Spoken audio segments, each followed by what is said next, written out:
we're going to start with introductions of our speakers, our guest speakers. So Shantae Douglas, you're up. All right, so this is just the introduction. We're not like Yes, introductions. Okay. Yep. Hi, everyone. I am Shantae Douglas. I am a single parent. And you can probably hear him in the background of my 11-year-old who is on the spectrum. I am a children's book author. I'm an advocate. I'm in school full time to become a social worker because we need more of us representing for us. And I'm looking towards working in the school district because our special education needs assistance so badly. That's a whole other conversation for another day.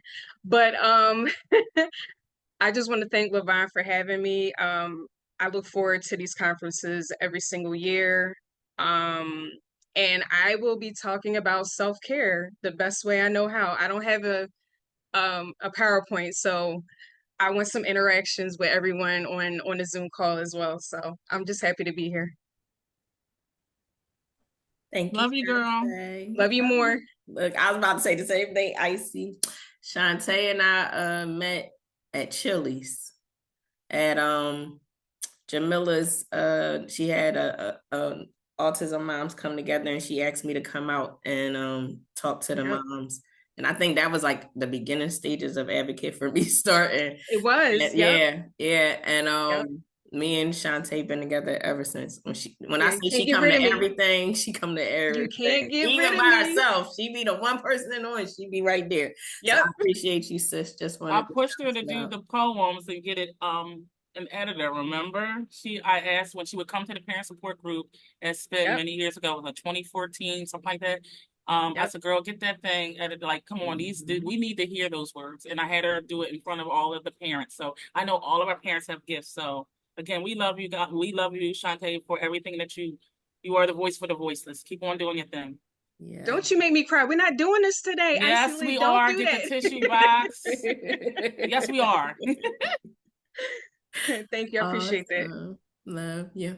All right, Jen, you want to go next? Hi, good afternoon, everyone. I'm Jen Fisher. I wear lots of different hats in this world, but the first thing is I'm a mom, and I have 7 amazing individuals that I've brought into this world. My oldest son is 24. My youngest son is 7. I have 1 daughter. She's 10. I have 6 children who all have different diagnoses from autism, dyslexia, anxiety, and depression. My one son has a visual impairment. A couple of my kids, like I said, have dyslexia. My one son has apraxia, dyslexia, auditory processing disorder, sensory processing disorder. Behaves very much like a person on the autism spectrum, but doesn't have a diagnosis of autism. And I also have 2 young men who are currently 22 and 19, who both have a diagnosis on the autism spectrum. One right now is working full-time, living on his own. The other is 19 and in carpentry school. Both went through early intervention in the city of Philadelphia. So we walk the walk, we talk the talk, but you have any questions you want to ask me about disabilities, I'm here for you. I am a project coordinator at Vision for Equality. I also am the project assistant of the Philadelphia Interagency Coordinating Council. I've done that for the last 17 years. I also am a family educator and facilitator at Elwyn Early Learning Services in both Philadelphia and Chester. And I am privileged every month to do a workshop with my sister, Isley L. Basketville, where we keep it real and we teach families how to ditch those diapers. Our next session is September 25th, and I will hope Ice is going to put the flyer in the chat. And I am just so grateful and honored to be here today with all of you amazing, amazing women. And I thank Levon.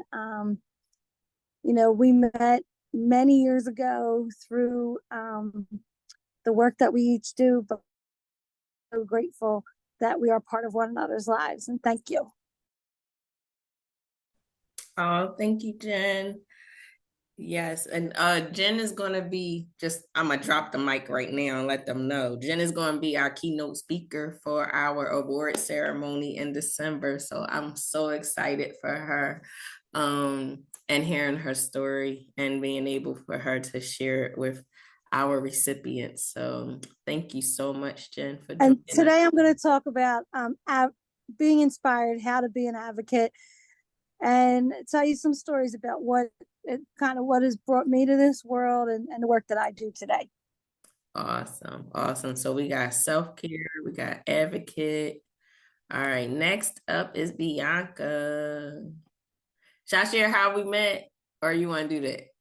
The friend, you got it. All right, all right. So Bianca and I are both in When Women Empower, and we have a beautiful, wonderful mentor, Tiffany Harris. And we were in the session together. They do a Thursday night Zoom meeting. And Tiffany is always like linking people up on the behind the scenes type of thing. And so she went in our Facebook Messenger and was like, Levon has this organization and Bianca is Autism Mom. And I think y'all should get together. And so, of course, like I said earlier, once somebody introduced me, that's all they got to do. I keep telling my son I'm an introvert, but he keeps saying, no, you're not, because you always talking to people. So once I met Bianca, we definitely, started moving forward and doing things together. I'm excited for her. I listened to her speak on video though, but I can't wait to hear her in person.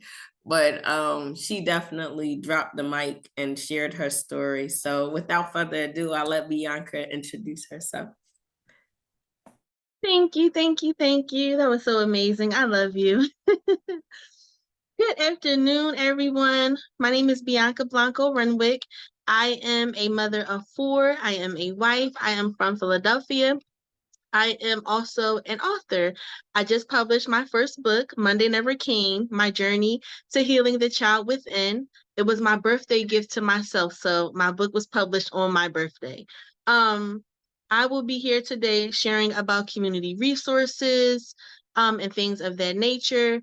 But I just wanted to just say to all you amazing women that, just listening to those that I've heard so far, we wear so many hats, and I'm so thankful to have this opportunity to come and just learn from you beautiful women and to network and to be able to interact. So yes, that's me. And yes, I do have a 7-year-old son whose name is Saint, who is also on the spectrum. He was down here when the Zoom first started, but he has since went upstairs. But he's an awesome little guy. He just turned 7 yesterday.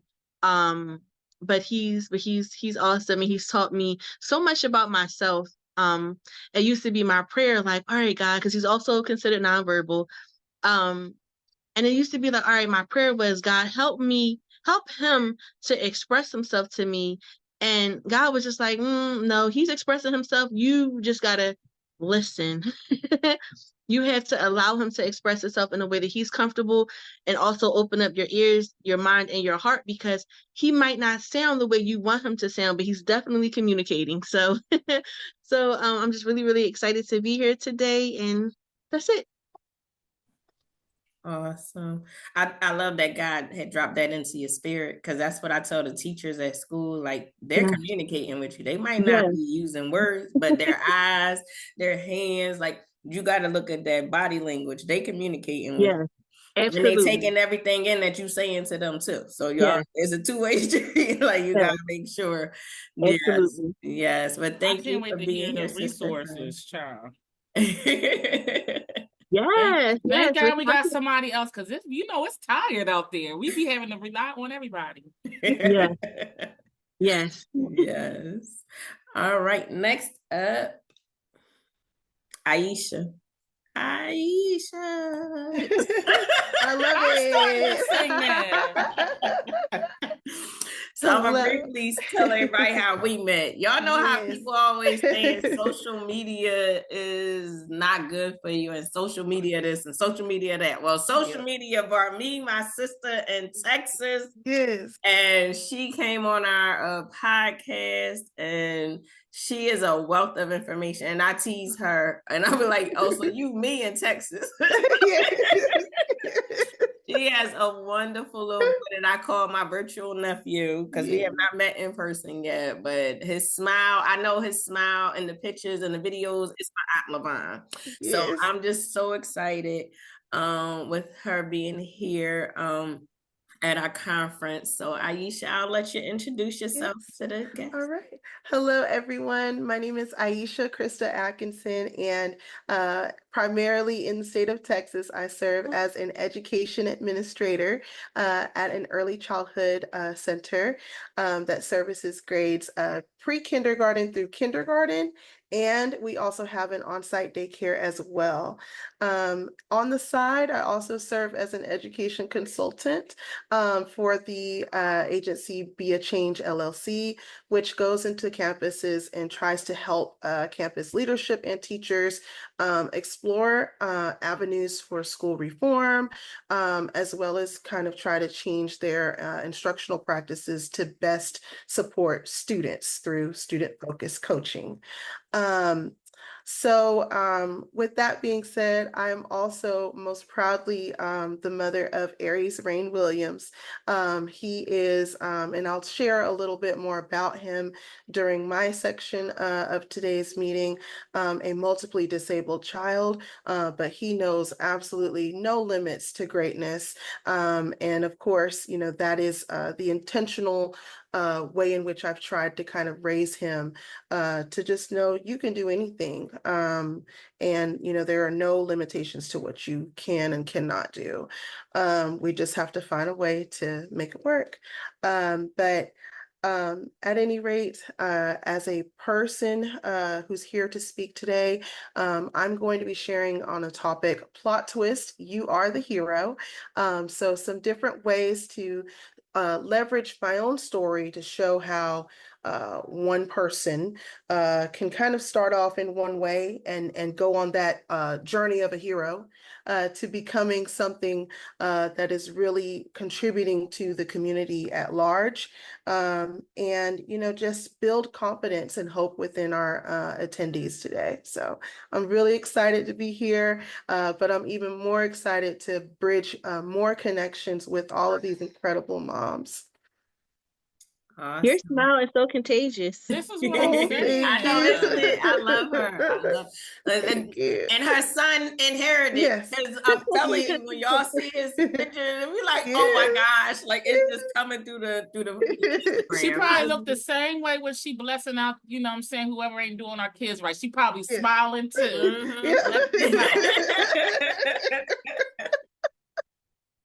I'll let her share her story because she do be smiling, but she be getting it done. That's all I'm gonna say. Exactly. Getting it done with a smile on my face. Yes, yes. Thank you. All right. Next up is Michelle April Montgomery. This woman right here. I'm talk about crying. Talk about crying. Yes. My first autism moms night out event.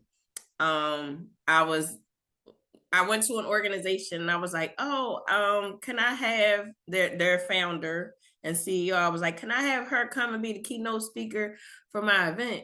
And they was like, well, she's busy at the moment, but I think I know someone who can do it. And I was like, okay. And they gave me Michelle's phone number. And Michelle and I have been we was on the phone for 4 hours, first of all.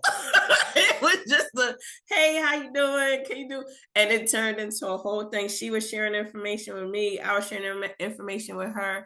When I say she has definitely been a blessing to me, and she's one of those people that when she goes somewhere, she don't just be like, oh, hi, and stay up there. No, she coming down, she pulling you up with her, and she's carrying you all the way up the ladder with her.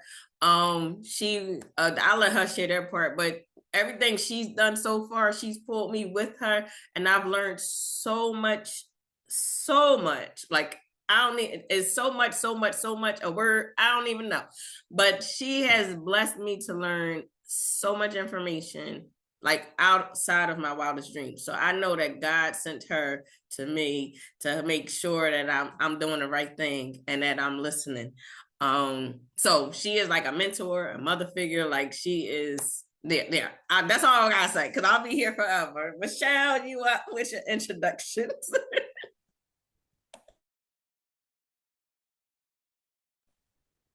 Wait, we gotta unmute.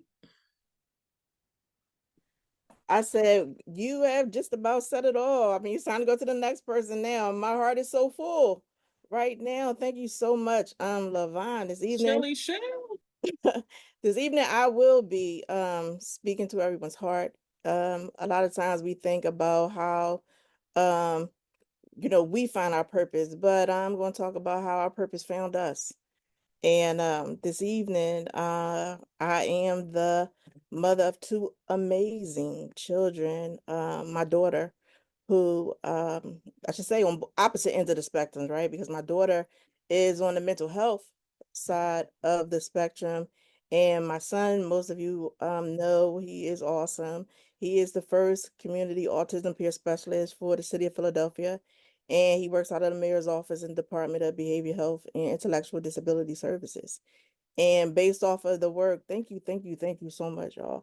Based off of the work that he does one-on-one, is why we, as our nonprofit organization, we provide programming and services to youth and families where we can do that at a grander scale. And I'll talk a little bit about that. I'm also now glam mom, I like to say, because I like to feel that I'm glamorous, but I have 3 grandchildren. And last year I felt like, found out I was going to have the 3rd one. Okay, it's time to pass the baton.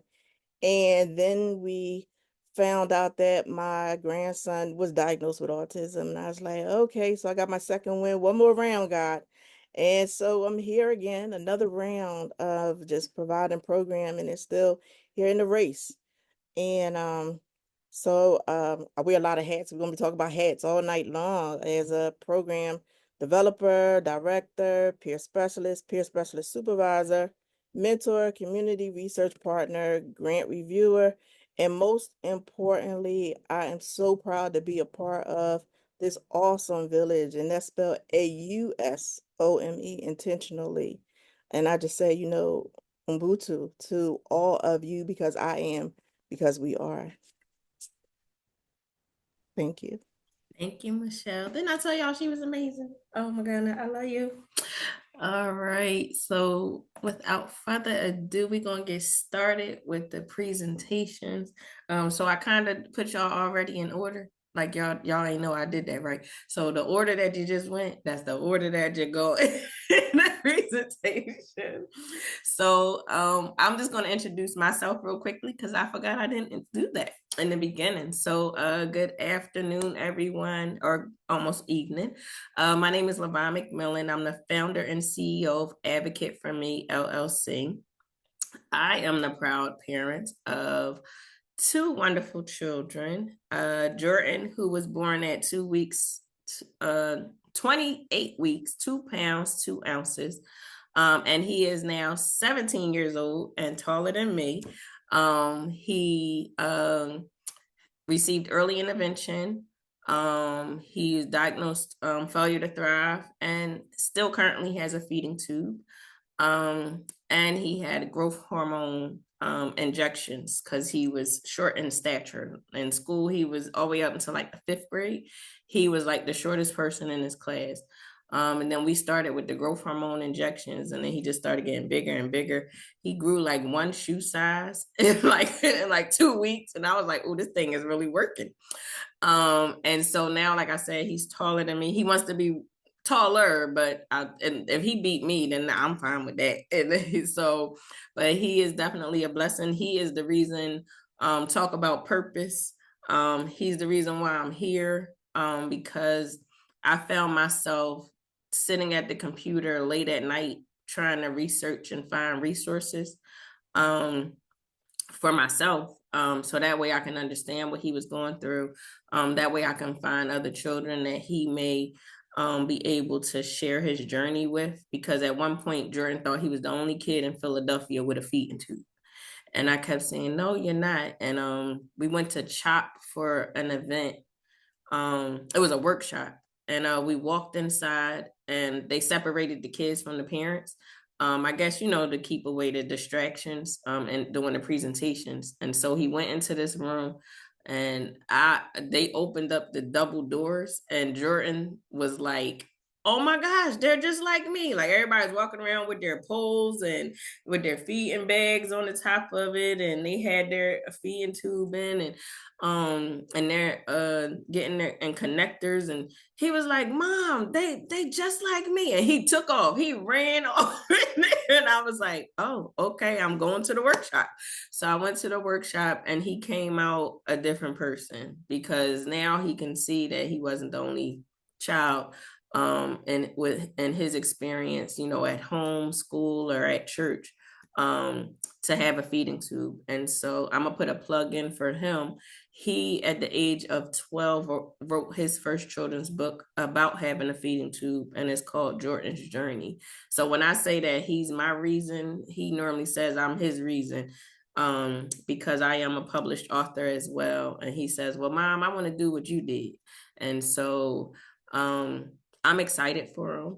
And then my second child, she is that butterfly, but she is a social butterfly, a dancer. She is 11, and she is she's the total opposite of me. She like makeup, she fashionista. Like, she get me dressed. Like, I forgot to ask her if I was looking appropriate before she left to go to dance. But that's my ace boon coon. Like, she definitely, I can see her taking over any business that I'm doing, because she keeps me in check. But she's definitely a blessing, because she keeps me on my toes and making sure that I'm doing what I'm supposed to do, whether it's personally or professionally or for this organization, because she's always making sure. She's like, Mom, what happened to the podcast? Mom, are you going to do this? And I'm like, okay, yes, I am. So she making sure I'm still doing what I need to do.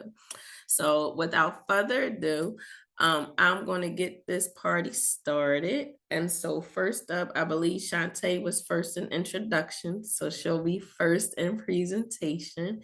Shantae, do you need to share? No, and I apologize. I was going to do a whole Oh, no, you PowerPoint, good. I but just wanted to make sure. Nope, you yeah. good. However you want to present, however you want to lay your heart. Yep. Yeah, and this is a perfect topic for me to talk about because I've been tired. It's been that type of week. But just some background on me. My son Levi was officially diagnosed with autism when he was almost 2. Well, we kind of had some hints of him being on the spectrum when he was almost 2. He started early intervention services when he was around 19, 20 months old. So I've been on it since since he was that young. But once we officially got the diagnosis, being a new mom, being a single parent, not really even understanding what autism was back then, and didn't have the village and the support that I have now, which a lot of them are on the call. But yeah, back then I just felt like I was drowning every single day, waking up, just feeling overwhelmed, going to bed, barely getting any sleep because you got to pay bills, you got to take care of your kid, you got to go to work, any other obligations that's important in your life. You don't think about self-care. You don't think about taking care of yourself because, I know especially for me, it was more of like, okay, he has autism.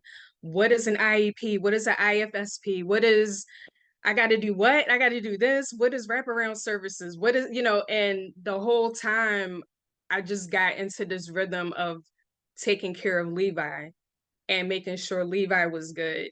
And along the way, people were like, well, what are you doing for yourself? And I would get mad, like, you don't even live my life. Like, I am a single parent. I don't even have time to go get my nails done or get a pedicure or take a nap. I'm working 2 jobs. At that time, I was working 2 jobs. I don't even know how I was doing that back then, but it's so important to take care. And I know some people think it sounds selfish when you say this, but the most important person that you got to take care of is yourself. Because if you don't take care of you, you are no good to the people in your life that matter the most, especially your kids. And if you're overwhelmed and if you're tired and you're burnt out, you can't function. And I just know, like, the best way for me to describe how I was for the first few years after separating myself from the relationship with his dad, I just felt like I was on zombie mode for like the next 5 years. Like, um, I just got into putting, and you can hear my son in the background. Sorry for that, but you can now I just lost my train of thought. Um, yeah, I just felt like I was not making myself a priority. I was not even trying to do things to better myself, honestly. And 5 years later, a situation happened that required my son to go into trauma therapy. And sitting in those sessions, I started talking about things that were going on in my life. And I decided that I needed to see a therapist for myself. And that started the journey of self-care. I think people they kind of overlook therapy as not self-care, but you really got to take care of your mental health too. Like, pedicures, manicures, getting your hair done, massages, that's all great, but you really got to take care of what's going on up in here. Because if that is neglected, everything else is going to shut down and everything else is going to be obsolete if you don't take care of this. This is so important to take care of. And the fact that once I got my official diagnosis of having PTSD and severe anxiety, I was battling through that for 5 years undiagnosed while taking care of a child that was newly diagnosed, and he was nonverbal at the time of him being diagnosed. So just trying to navigate and feeling isolated at the same time. And I know everybody on this call can understand what I'm saying with that. Like, you feel like you have people that you can talk to, but then at the same time, you still don't feel like everyone gets your journey and gets where the struggles that you have and what you're going through. And people are just saying like, oh, you just need a break, or you just need this, or you need that. And I'm like, well, that's easy for you to say. You have X, Y, and Z. I don't have that. So it was like, well, what do I do to because I deserve better, right? We all deserve better. We're all amazing people, amazing women, on this Zoom call, and we do everything for our kids without hesitation. But we deserve some grace and some self-love and self-care, right? And I think God really puts people in your life for a reason. And I got to shout out Icy Lee, because I felt like at the time, me and her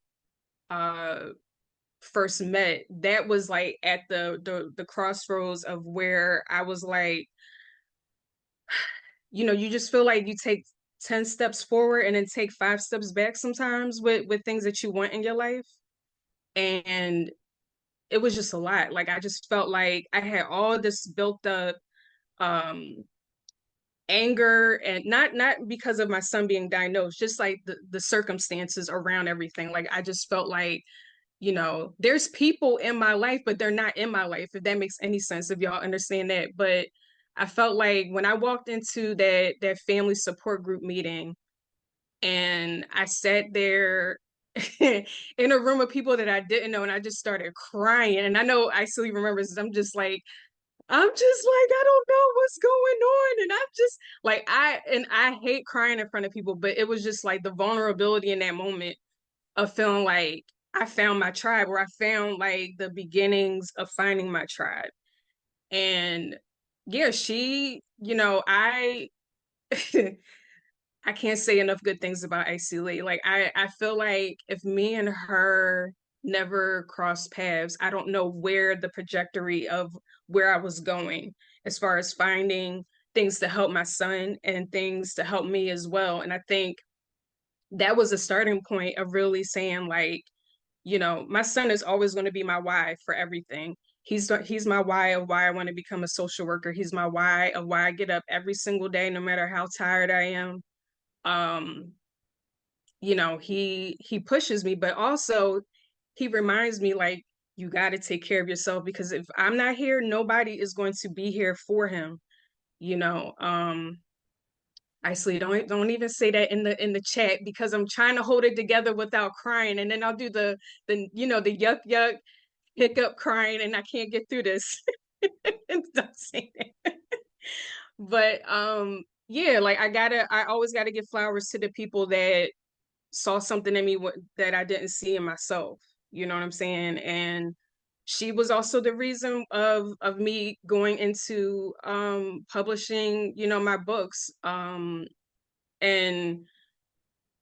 you know, it's so important to have people that love you genuinely and don't want anything back. They just want to love you, and they just want, you know, the best for you.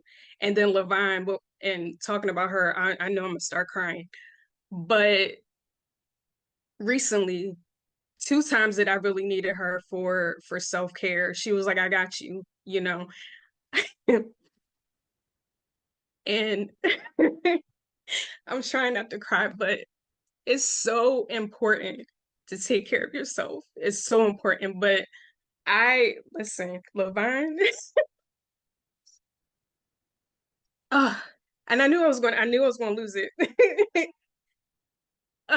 I'm sorry, y'all, but yeah, the 2 times that I really needed her, like, without hesitation, Levine, when I say, I can't say enough about how she is such a pillar in this community. She doesn't get enough recognition. I think she just deserves the world and more. And when I really needed to go on vacation, when I really just needed a break, because you know, and I'm also part of my personality is like, I just don't want to ask all the time. You know what I'm saying? Like, I've had people in the past that make you feel like you're just being too much, or you're asking for too much when it comes to your child, because they don't understand your child, or they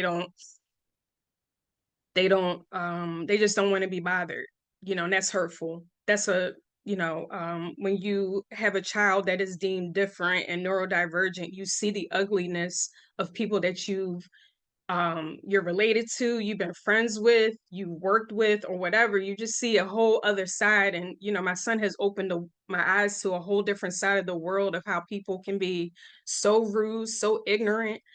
um yeah, yeah, like I see losing family and friends. And you know, now listen, I will stand 10 toes down for my son over anybody without hesitation. I don't care if we related.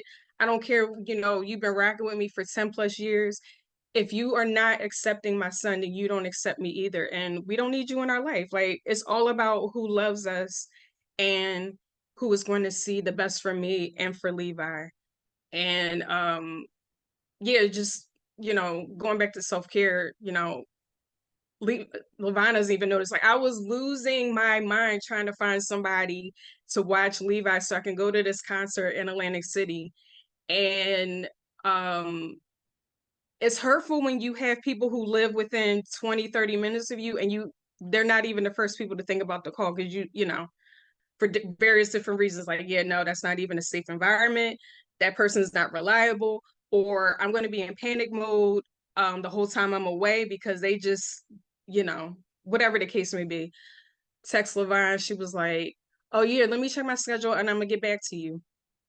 Not even like a couple of days later, she gets back to me. She's like, yeah, I got him, no problem. Yeah, what time you gonna all right, yeah, cool.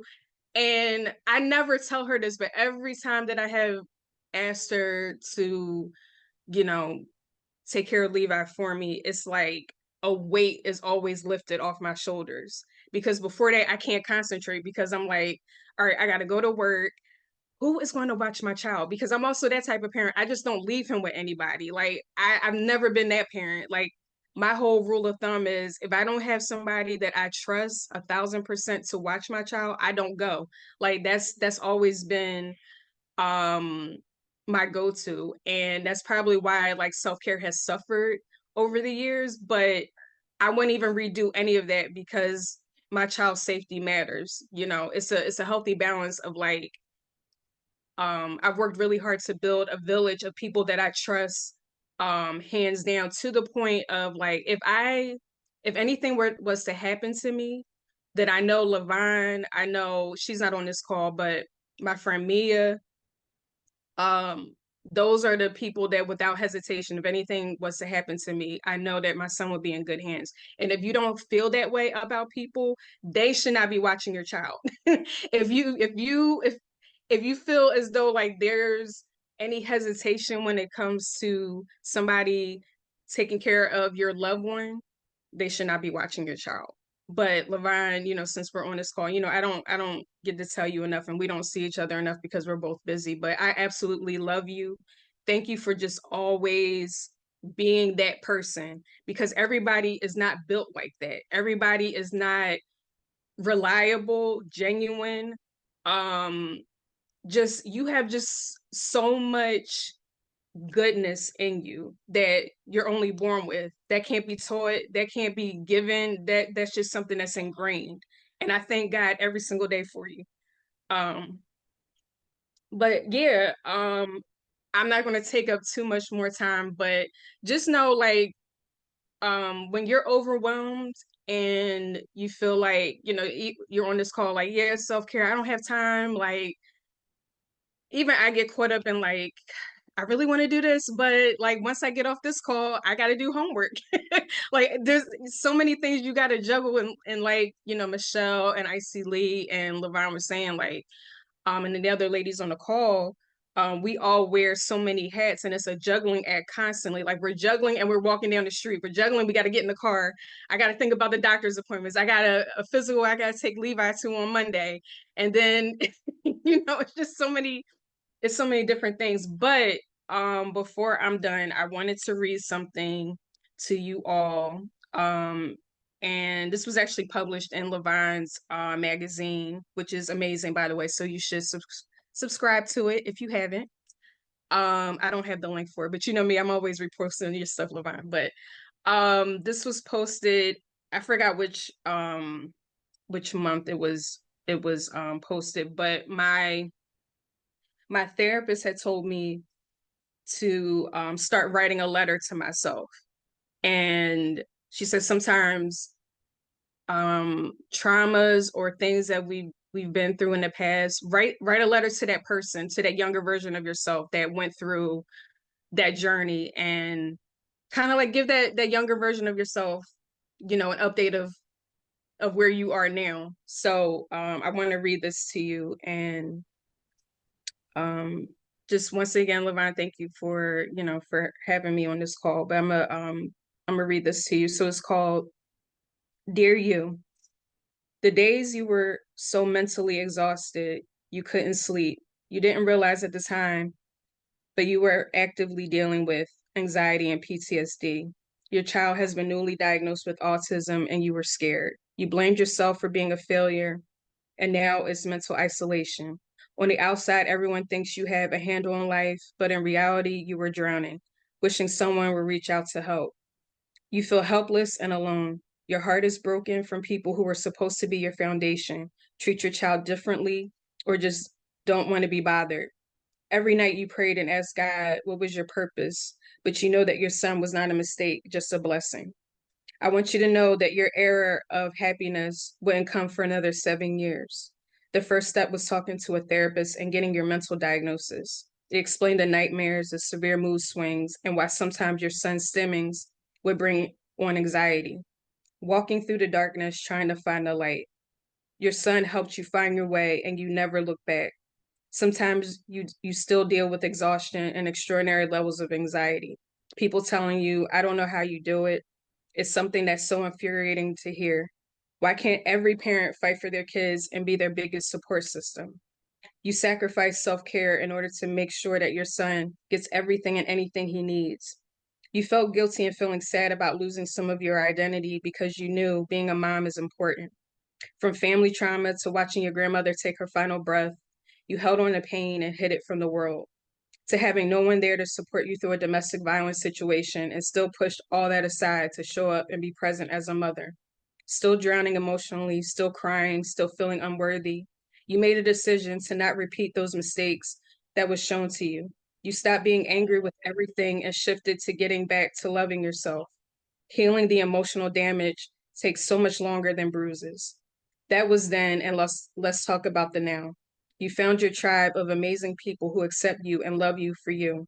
You are keeping your cup full, full of self-love, full of gratitude, full of happiness, full of boundaries. Your foundation is solid again and never wavered on being the mother that you are for your son.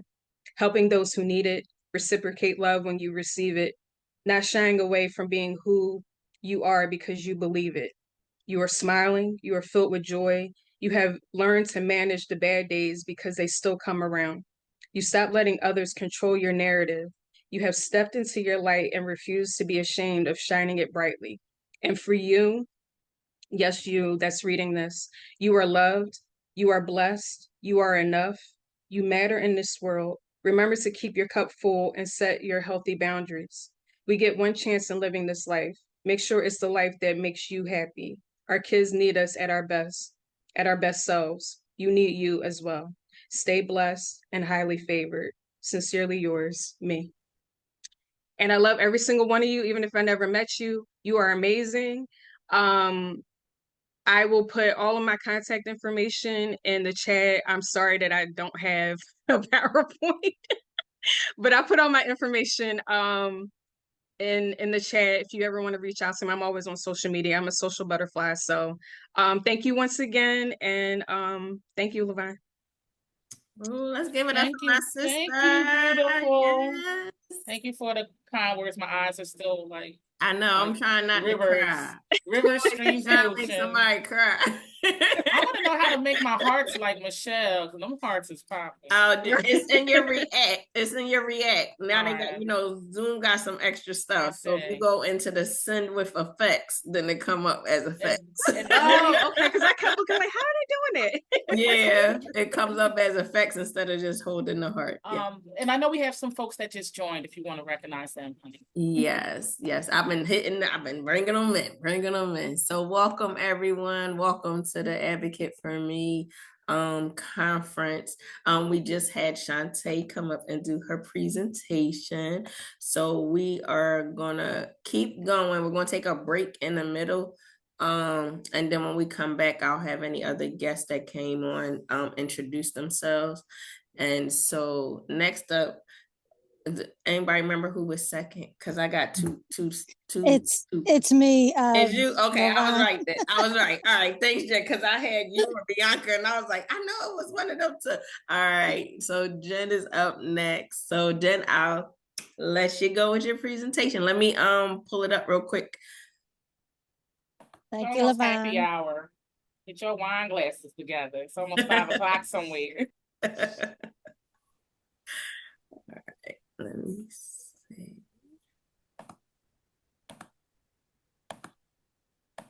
Why is my computer lagging? Sorry, y'all. I'm trying to minimize it so I can get to the.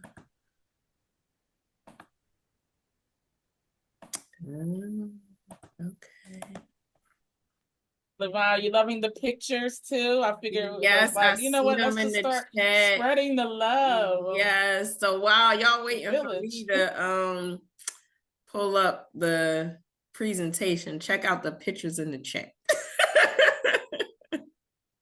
We're all out doing our thing, fighting the power for the families. And you see that one with your son? I'm not in it right now, but Oh yeah, that was from when we did the Lego land. oh, the Remember? Legoland. When Oh we had, yeah, you had with the table next to Terry. each other. Yeah. Yes. And he's so shrimpy right there. He's so little. Yes, y'all can see. So I used to leave for the picture. Y'all can see how little he is there. I'm gonna show y'all a picture at the end of what he looks like now. And you're gonna be like, oh my goodness. All right, I think I got it up.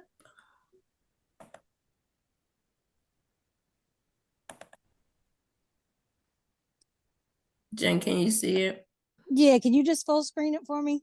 Yeah, sure will. Thank you.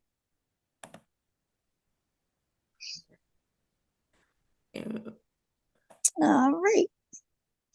Again, good evening, everyone. My name is Jen Fisher. I use she and her pronouns. And again, I am the mother of 7 amazing individuals from 24 down to 7. And today I'm going to talk to you about advocacy. So this is a picture that really is important to me as an advocate. This is what's called the Capitol Crawl.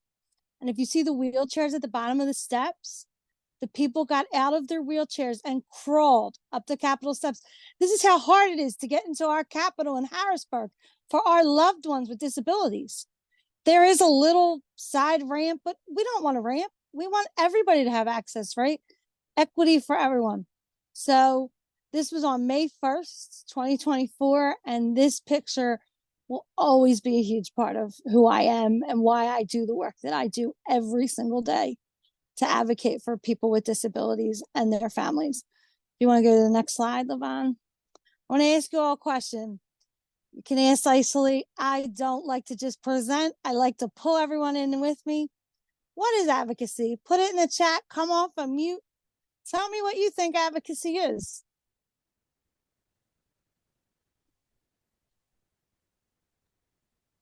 Being a voice for the voiceless. Exactly. Anybody else? Come on, people. You're not shy. Ice, I'm going to call on you in a minute. Oh, I mean, I was trying to get everybody else. Girl. I mean, listen, if your itch needs to be scratched, you need to, make it known. Being able to, identify what the issue is and take it to where it needs to go. Like, you're fighting for your rights, you're fighting for whatever the cause is. Anyone else? So the definition of advocacy is getting support from another person to help you express your views and wishes and help you to stand up for your rights. So someone who would help you in that way is your advocate. So we can all be advocates on this call. Doesn't take letters after your name, doesn't take a special college degree. We can all be advocates. So there are lots of ways to advocate, and I'm going to talk about that for a little bit. And excuse me for 1 second because I have notes and I just have to grab them. So for starters, you want to know what your issue is and you really want to focus. If you get to meet with a legislator, and that's what I do, I spend a lot of time meeting with legislators and writing policy for Vision for Equality. That's just one of the projects that I do. But really know what your issue is and focus on it. And you don't have to focus on everything. Pick your most important issue and what really truly matters to you and your family. At the local level, we have the school district, your school district, whether you're in Philadelphia or another county or in Texas, your school district, your school board, city council, your neighborhood organizations.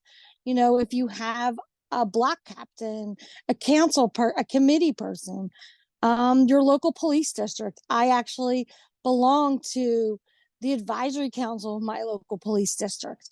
You have the Philadelphia Interagency Coordinating Council, which is like the Right to Education Task Force in early intervention.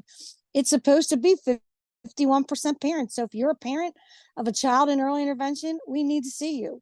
The Right to Education Task Force. And right now in Philly, ours is being revitalized and reborn. So if you have a kid in the school district and they have a disability, we need you. You can also get involved in Philadelphia. We last November voted and we have an office for people with disabilities. It used to be appointed by the mayor. Now it is an office that will exist forever. It was a law. It's a law. And it is the people of Philadelphia that made that happen. So I want you to think about that when you think about advocacy. One person does make a difference. At the state level, we have our legislators in the House and the Senate. We have our governor. We have the Department of Education.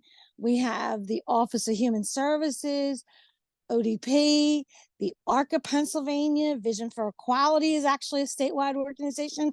Not only do we exist in Philadelphia, we have an office in Harrisburg, and we have people across the Commonwealth who work for us through the PA Family Network. We have network advisors.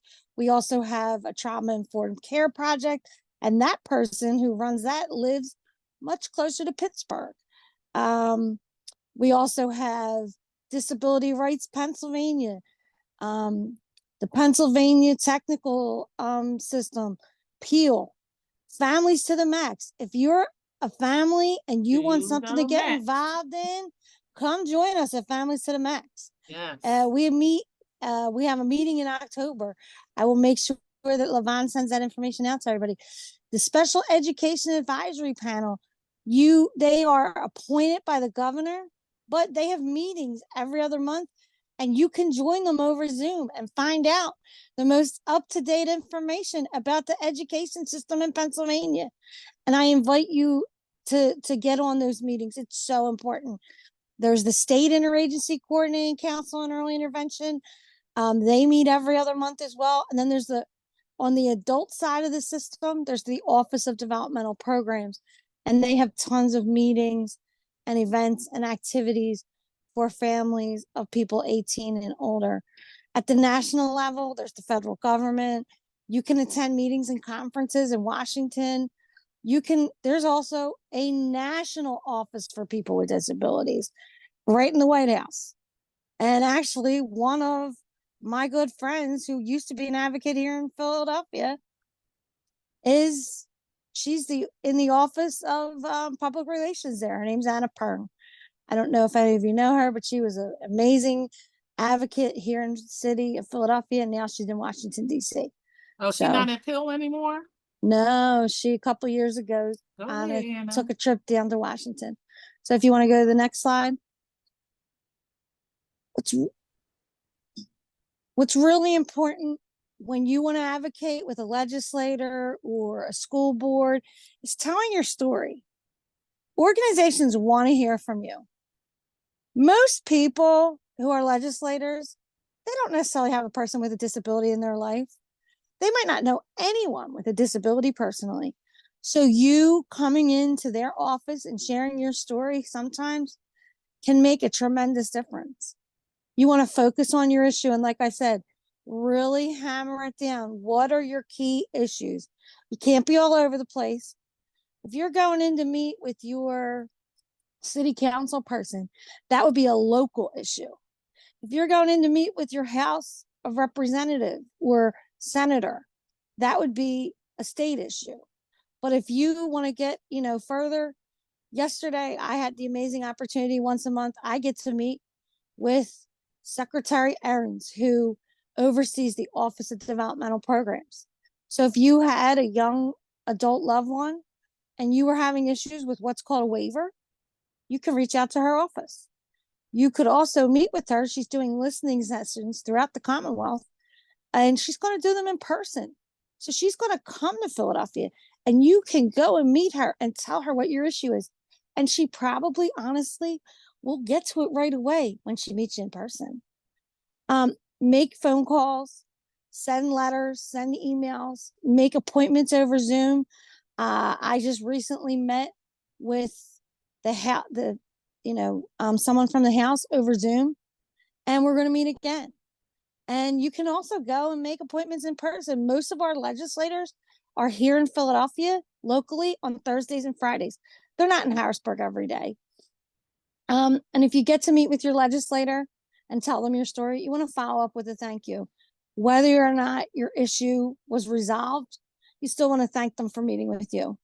And if your issue gets resolved, you want to follow up with a letter or another meeting to let them know how it was resolved, whether they resolved it or another office resolved it. And never, ever be afraid to reach out to a legislator. They're a person just like you. They get up every single day and do the same things you do. So don't think that just because someone's an elected official that you're not equal to them, because you are. There's actually more constituents in this country than legislators. And we have to remember that as constituents. It is our right. They work for us.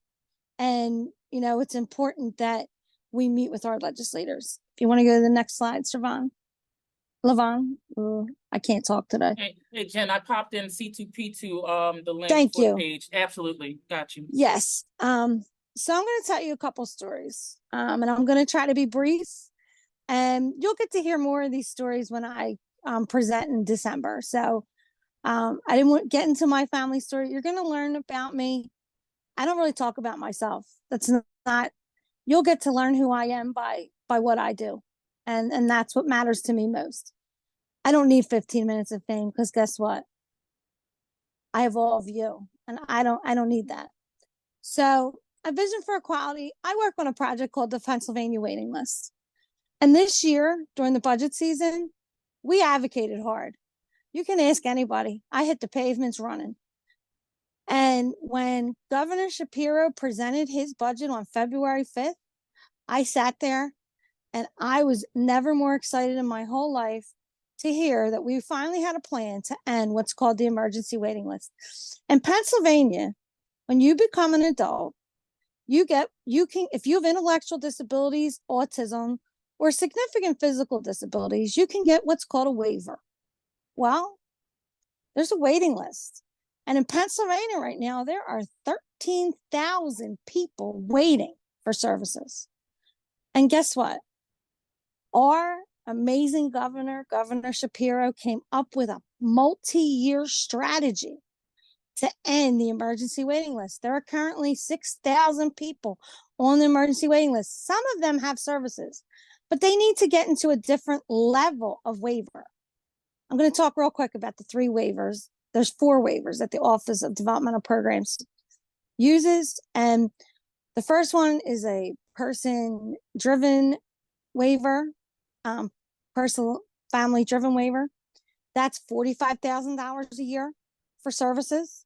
And there's a lot more information on the Office of Developmental Programs. And we could have a whole training just on waivers, and actually PA Family Network does. So if you want to learn more about waivers, I suggest that you check out visionforequality.org and sign up for a waiver training. But there are 3 levels of waiver that you're waiting for on the waiting list. There's the PFDS waiver, which is $45,000 a year right now. There's the community living waiver, which is $85,000 a year. And then there's the consolidated waiver, which is unlimited. And right now, there are 1,500 slots for waivers for each year. So that means in 3 years, we will end that emergency waiting list. And that's amazing. We haven't been on target to do that since 9/11, when our previous governor back then went to the White House to work on, working after 9/11 to protect our country. When Governor Ridge left Pennsylvania, there was a plan to end the emergency waiting list. And many of you probably are too young to know that. But when Governor Schweiker came into power, he decided he didn't want to focus on the waiting list. And it took us 22 years to find a governor to support our loved ones and to put $79 million into the waiting list. So I am grateful to Governor Shapiro and Secretary Arcus and Budget Secretary Uri Munson and to Secretary Kristen Ahrens. And I am so grateful for all of the families that have gotten waivers. And it will continue this year. There are still open slots. If you have a loved one that has intellectual disability or autism, I recommend that you register with your county and start applying for waivers today. We have families as young as 9 years old with waivers, depending on the level of need. I also am advocating for an offender registry in Pennsylvania through a project called Voices Rising for Justice. This is really why I was originally hired at Vision for Equality as a full-time employee. I meet with people throughout the Commonwealth to gather their stories of abuse, neglect, and being exploited. 26 other states have registries. Pennsylvania needs to get in line and be number 27. And I need every person on this call, whether you live in Pennsylvania or not, to join me in advocating for our loved ones so that abuse and neglect of people with disabilities ends. I can't take one more incident. You know, the stories I've been told can horrify people. They are scary, they are sad, and it shouldn't happen. Our loved ones should be protected. We shouldn't have to worry that a caregiver, a direct service professional is going to abuse or neglect our loved one, whether we're there or not, to oversee their care. I also advocated at the local level for my school to get a crossing guard. My children's school is on one of the most dangerous intersections in the city of Philadelphia. It's called Ron Street and Tarsdale Avenue. We never had a crossing guard. And after 20 years of being in school, I called, I met with legislators, I met with the city of Philadelphia. We did a study. And last year, in the 2023-24 school year, for the first time, we had a crossing guard. It was amazing. It has made that intersection a much safer place to be. Let me tell you that. Another thing that I had the pleasure and honor of being asked to do in 2007, Danny O'Brien and David Gates needed families to support them. Yes, Shante, that is New Foundations Charter School. You are correct. That's where 4 of my children currently go to school. So in 2007, I worked with Denny and David Gates, and my 3 children and I went, and a bill was passed so that Act 62, which allows children with autism to receive services through Medicaid. Years ago, you couldn't get applied behavioral analysis and speech and occupational therapy and physical therapy. There were denials everywhere. And by getting this law passed, it changed the lives of hundreds of thousands of children, and it's still a law today. And even though my children couldn't benefit from it because my husband and I are self-insured, which means our insurance company insures it's our insurance comes from a private company that insures itself. We knew that if we got involved, hundreds of thousands of other families would benefit. And that's why we did what we did. And my children were on the news in Harrisburg. My one son was 7 at the time. He wore an autism flag as a cape. And he told everybody, autism's my superpower. And that's what makes me special. And so he was interviewed by PBS, and it was kind of funny at the time because he didn't really like to talk to people. We weren't on the news here in Philadelphia. Denny has a picture of my sons. It used to hang in his office when he was the Speaker of the House. Now he works for Drexel. So you can make a difference. Your voice can change lives for other people. And I want you to know that. Just one voice changes the world. I'm going to open up the floor for questions and comments. You can put them in the chat, come off and mute. Jen, I just wanted to say thank you for advocating, because Levi goes to that same school, and I hate that intersection with a passion. I hate it so much. And I remember like the first year he started going there, and I'm like, why isn't there not a crossing guard at this intersection? And people don't stop. They don't want to slow down. They just totally disregard anybody trying to cross that intersection. And I'm like, something is going to happen one of these days. Somebody's kid is going to get hit because someone's rushing to try to make that left turn off of Ron on the Torresdale, or vice versa. It's a nightmare. It is a complete nightmare. That they picked probably the worst area to build that school, because I always hated that intersection. Unfortunately, when they picked it, it was a grocery store that had closed. And in 1998, 99, when it opened, that was still a tough intersection. But now, when we first opened, we were a school of 2 classes per grade. Now we're 3. between the two buildings, New Foundations is a kindergarten to 12th grade school in the city of Philadelphia. It is a charter school, and it has the unique distinction of being one of the only service learning schools in the country. It is a very special school. It is a caring community of learners. It is a family. It is the only service learning school in Pennsylvania. And that's why I chose that school. Because I wanted my children to have a life of service to others, just like I did in Catholic school. Right. So, but thank you so much for your advocacy, though, because you're welcome. Now the school bus situation, I don't know what's going on with that, but now traffic is even more insane because now we got to drop our kids off and pick them up now because whatever is going on with the school district and the bus companies is, I'm pretty sure you heard about that too. I don't know what's going on, but now like they can't keep drivers anymore. So I don't know. No, since COVID, people don't want to do this work, and they even upped the salary to $20 an hour for bus drivers, and people don't want to do it. So you can get your kids back on a bus, especially if your child has a disability. I've advocated for families to get car service, not necessarily at our school, but at Spin and at other programs. So if you really can't get your child to school, you can get your child back on the bus. So if you want to reach out to me, my contact information is at the end of this PowerPoint. So just reach out and I'll tell you how to get back on the bus. Actually, all you have to do is reach out to Miss Rachel. Oh yeah, the transportation lady. Okay, I got you. Yeah, all right. She'll get you back on the bus. Cool. But Jen, also do they didn't I see something with the appeal center where they have where you if you have you can file a complaint with the state.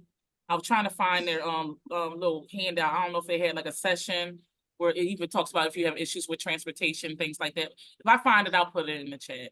Yeah, the appeal center does, but that's also on the school district website and the Department of Education's website. Okay, I just figure if they go there, then they can get other things, as far as And if you ever want to talk to Carol Clancy, who is the director of the Department of Education in Pennsylvania, give me a call. I'll get you a meeting with her. I get to meet her through the Coalition of Special Education Advocates. So yeah, I put your campaign list. I put the waiver. It's an upcoming advanced waiver workshop. Thank you. 1 and 2 in the chat, and then about at 62. If you guys want to read up on it, I had a pleasure of again being kind of a part of just recognizing John Burke and his family when they went through the case and stuff like that. All these things are very, very important that Jen said. And that's why it's so important to be together in this village because everything she's saying I know and I'm able to help. So thank you. And this is my contact information. You can email me. That phone number, if you call me, it does go to a voicemail, but I do check it every single day. If you call me on a Friday after 5, your phone call won't be returned until Monday after 9. That's just even though I work every single day of the week. I was at an outreach in Frankfurt before I got on this call. And tomorrow I'll be at the Please Touch. If anybody wants to come to the Please Touch Museum tomorrow, I'll be there doing child find work for Elwyn Early Learning Services with my new partner, Sam. So tomorrow is Sensory Day at the Please Touch Museum from 9 to 11, but you're able to stay after 11 once you're in the museum, and it's free. And just go to the Please Touch Museum's website for more information. They host that once a month. And if you want any sensory friendly resources, you can also email me for that. I have lots and lots and lots of resources. I've been doing advocacy work for 36 years. I started being an advocate in high school. My original advocacy work was done in the AIDS community. And I just moved on from there and moved to children and families and then people with disabilities. And that's my passion. I work with families from womb to tomb. So thank you so much again for having me, Levon. Have a great evening. And remember, anybody can be an advocate. Just takes one voice. Thank you, Jen. Woo, get Jen some hearts and some claps and some. Yeah, we got to get up to the PDE conference. Like all these other people, you're an educator, Lavon. Like we got to get it. We got to file. Ice, What you call it? We're going to Helix, girlfriend. You and I and our potty training, we're taking it on the road. We got to take it on the We're road. going to I'm about to say, Helix. Icy need to take that potty training on. We're going to I Helix, always send baby. parents to her training, and they always come back and be like, "Yo, my son learned how to potty in a couple of weeks, and I've been trying for years." And I'm like, "Well, Icy is the bomb." Thank you so much, Jen and Icy. Thank you. So Icy is behind the scenes, putting everything in the chat. So if you need any of the information that Jen was talking about, Icy put it in the chat. Anybody who just joined, if you missed anything, Icy, if you can kind of repost it and paste. Yep. Thank you so much. So next up is Bianca, but I'm gonna ask a question because we at the almost at the 5:30 mark, and I said we're gonna be here from 4 to 6. So I'm gonna open it up to if anyone has any questions, just in case you have to leave at 6, but we're definitely gonna go over 6 because I'm making sure all my speakers go, and it is being recorded. So if you registered, you'll receive the recording. But if anyone had any questions for the speakers who went so far, I'm gonna open it up for about 2-3 minutes.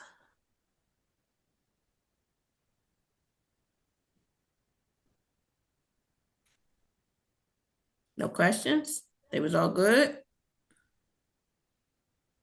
All right, so Bianca, before we go, we're gonna do a 5-minute meditation break, and then we'll get started.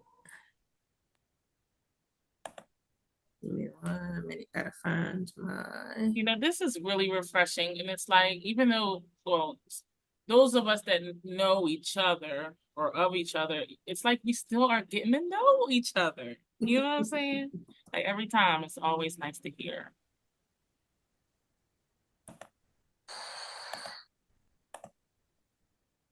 Thank you, Icy, for that. If Faye Allen, I see you up on here, girl. Me and Jen, when we did the potty training at Smith, I left my charger, so I gotta come by and get my charger to my laptop one of these days. All right, girl. All right, girl. I hope all is well. See, we a village, y'all. We a village. All right. So she may say good morning, but y'all know it's good evening. But we're gonna get started. And just give me a thumbs up if you guys can. Good morning, my love. Welcome to a guided meditation by Lavender. I'm happy you made the choice to meditate and start your day with positive intention. Let's get into a comfortable seated position. Close your eyes and rest your hands on your knees with your palms facing up. Take 3 deep breaths with an open mouth exhale.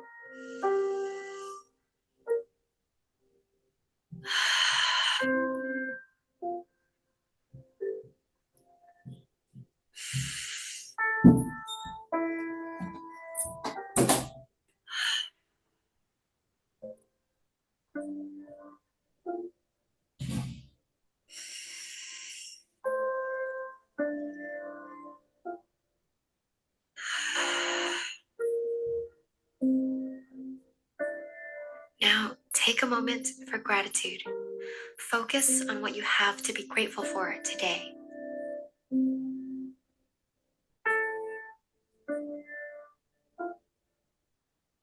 Take another deep breath in and a deep breath out. Breathe in and imagine positive energy coming into your body through the top of your head. As you breathe out, imagine that positive energy flowing through your body all the way down your limbs and pushing old, stagnant energy out through the tips of your toes. So breathe in positive, loving energy. And breathe out. Let all that positive energy flow through you, washing away any negative thoughts, energy, and emotions that aren't serving you. Continue this visualization for a few more deep breaths. With this, you're giving yourself an energetic cleanse to begin your day with high vibrational energy. Being intentional with your energy and learning to cultivate it is a valuable skill that can change the trajectory of your day and, in time, the trajectory of your life. Today is a new day, a beautiful day with new possibilities and opportunities coming your way. Yesterday is in the past, so you can let go of that now. Let go of anything from the past that weighs you down. You don't need it anymore. Each day is a chance to start anew. So start today with a fresh mind and a light heart. You have the power to shape your day in any way you desire. All it takes is intention in every little choice you make. So, use today to create a brighter future for yourself. I'll be sharing some positive affirmations for your day, so feel free to repeat along with me in your mind. I am worthy. I am enough. I love myself. I trust myself. I believe in myself, and I'm fully confident in myself. I'm exactly where I'm meant to be. Everything is happening for my greatest good.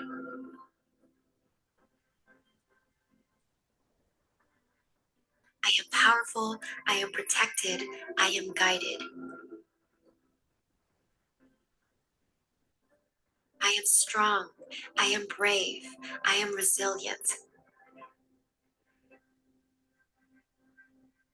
I choose love over fear. I am fully deserving of success and love. My life is abundant and full of joy. I am an artist of life. I have the power to create my dream life.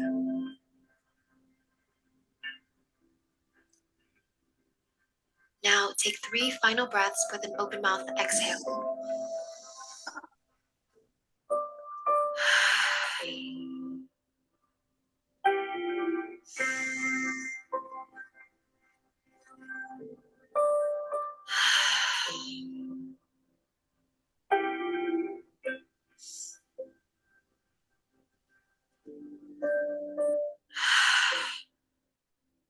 You are now ready to begin your day as your highest self. Blink open your eyes and see the world around you with a fresh perspective. Have a beautiful day, sending you so much love. Namaste.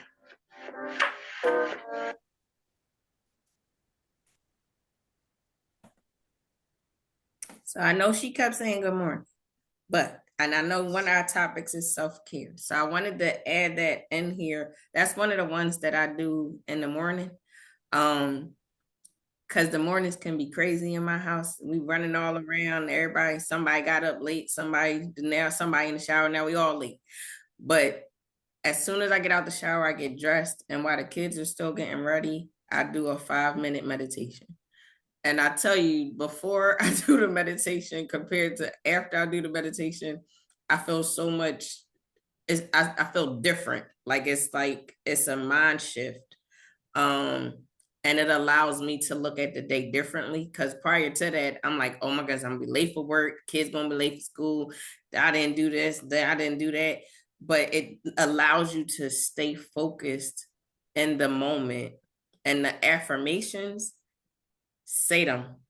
When they say the affirmations to yourself, don't just let her say them to yourself too, because that you're taking that in as well. I am enough. I am powerful. I am strong. I am resilient. So definitely, and one of my mentors, they have us have a affirmation journal where we have to write at least 20 affirmations a day just to refocus and regroup ourselves so we can change our mindset, because we can have negative thoughts to ourselves. And instead of having those negative thoughts, you counteract and have a positive thought, so that your day can go I say my day went smoother when I do it that way. So I hope you enjoyed the meditation. Next up, we're going to have Bianca, my sister friend, come on up and present. Let me know if you're able to share. I do have it on multiple participants. Okay. Good afternoon. Good afternoon. As I said earlier, my name is Bianca Blanco Renwick. I am a wife. I am a mother of 4 amazing children. And I am an author. And because I'm an author, I always love telling a great story. But the name of my book is Monday Never Came, My Journey to Healing the Child Within. So I'm going to tell you all a story, if that is all right. I want to take you back to 2019 in my life. 2019, I was living in a 1-bedroom apartment not too far from Fern Rock Transportation Center in Philadelphia. It was the last day of the year. And as I'm preparing to bring in this new year, I remember being in my bathroom, sliding down the wall, and I hit the floor.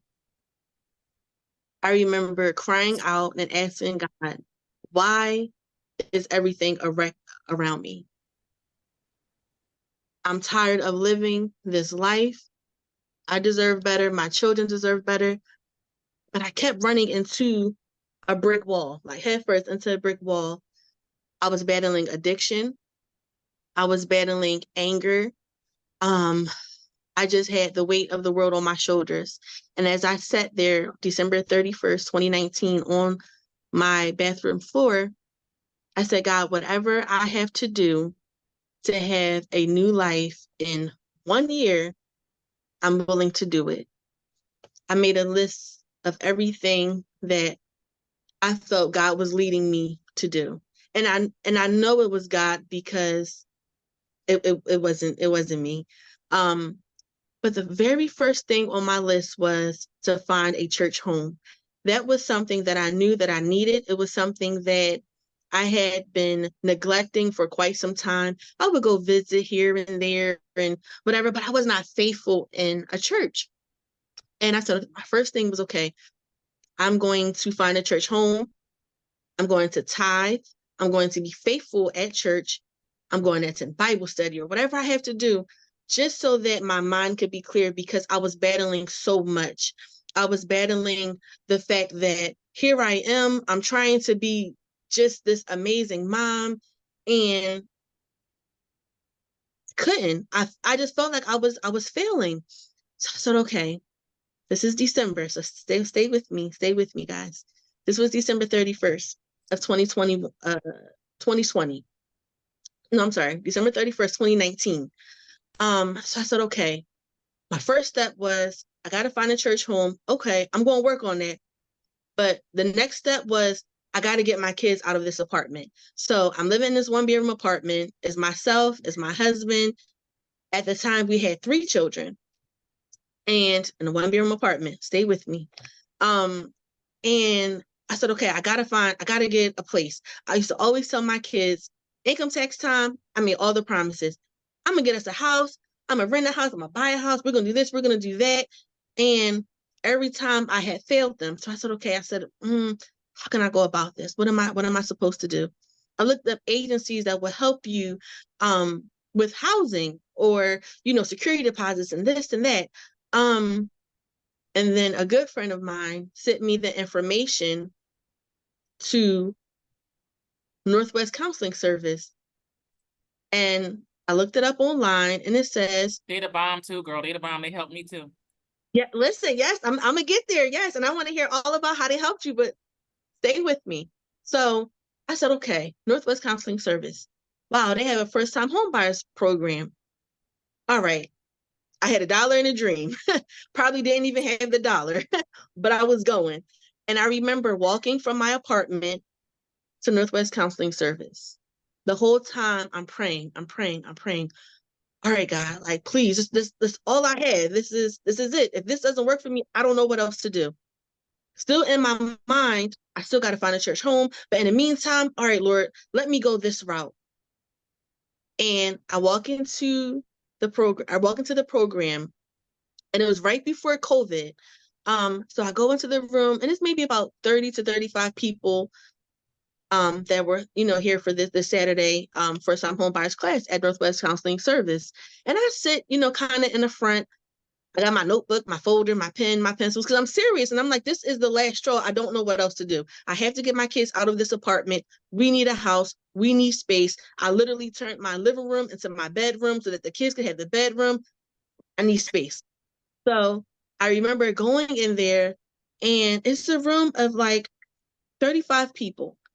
And everyone is just, they're sharing and, they're giving their, answering the questions and things like that. And we have a director of the program who at the time was Mr. Brown.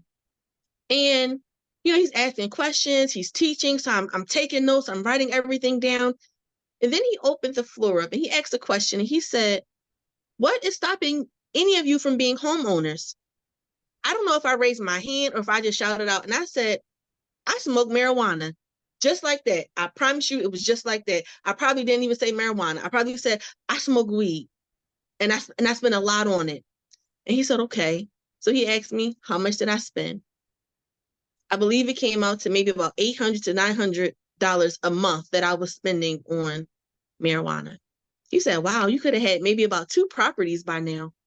So I said, okay. So now I'm feeling a little embarrassed. I feel like people are, looking at me kind of weird, but I just avoided all eye contact and answered the questions, whatever. And then I go home.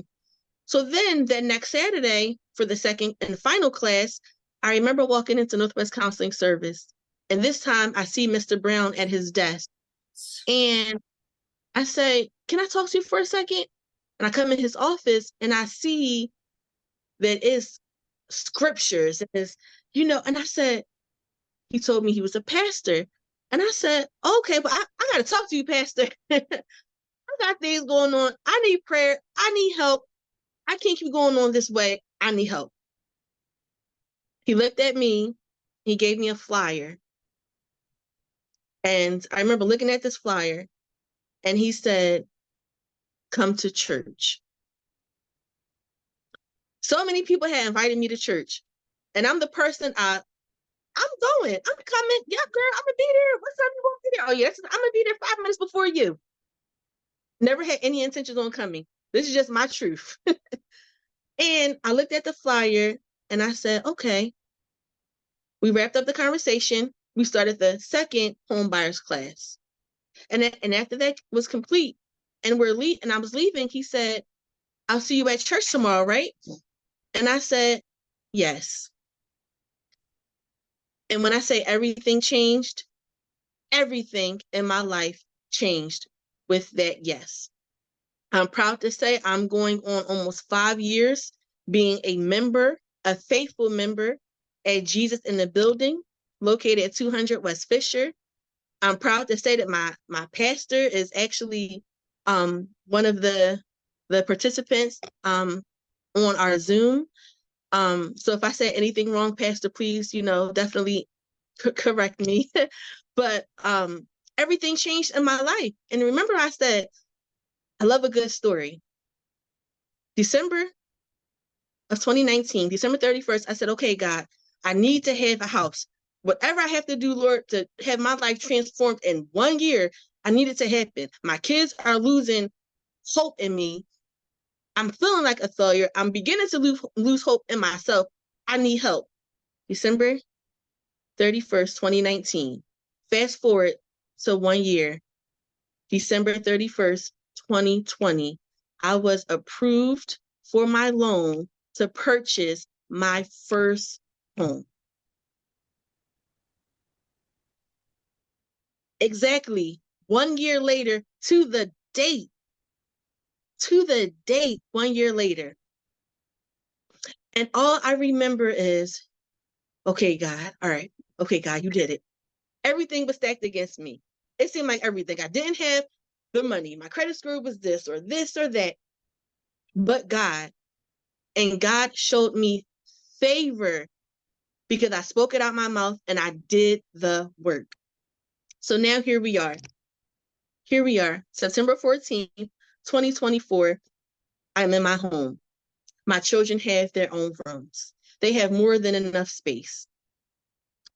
But I remember when we moved into this house, I left my apartment in the lift. I had my 3 children with me while my husband stayed behind to finish packing. Mind you, my children or husband has never laid eyes on this house. Okay? I seen the house online and said, that's going to be my house. Then seen it twice after I agreed that it was going to be my house. Laid eyes on it. Yep, that's going to be my house. It has an attic. That's my prayer room. I spoke it before I even laid eyes on this home. So I remember us coming in January. And I remember us getting out the lift. And my kids are like, Mom, whose house is this? And we're standing on the curb. It's freezing because it's January. And I looked at my 3 children and I said, this is our home. And I remember, I don't even think I could say home all the way before my children took off running. They took off running. They ran to the backyard. First, we never had a backyard. They ran to the backyard. And they're like, oh my goodness, Mom, we can go in. And I'm like, yes, come in. They came in, they seen the rooms that they wanted. They looked at they went to the basement. I don't know no kid who runs to the basement because I've always been terrified of basements, but they run to the basement. They're running through the house. They're running to the attic. They're running to this. Mom, it's 2 bathrooms. Oh my God, Mom, we can do this. We can do that. And I just sat there and I just remembered just saying, thank you, Lord. I did not fail them. I kept my word, but not only did I keep my word to my children, but I kept my word to Christ. And I never looked back. So, Northwest Counseling Service. I came in as a person, like I said, I had $1 in a dream, and I probably didn't even have the dollar. But I had a dream that I was going to buy my children a home. So I am now, for the past 3 years, I have been an employee of Northwest Counseling Service. I have now, I am here. Go ahead, girl. I am a housing counselor assistant.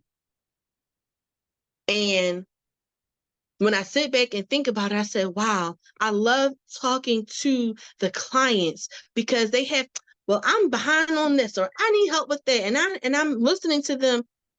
And all I can tell them is, let me share something with you. And I always tell them, you got a few minutes? And they say, yeah, I got a few minutes. They irritated, they frustrated, and I understand. But then I got to take them through this walk. I got to take them through this walk. And they always say, well, how did you do it? How did your life change? What did you do? And I have to tell them, I tried Christ and I never looked back. And he changed everything for me. The word of God says, seek ye first the kingdom of God and his righteousness, and all of those things will be added unto you.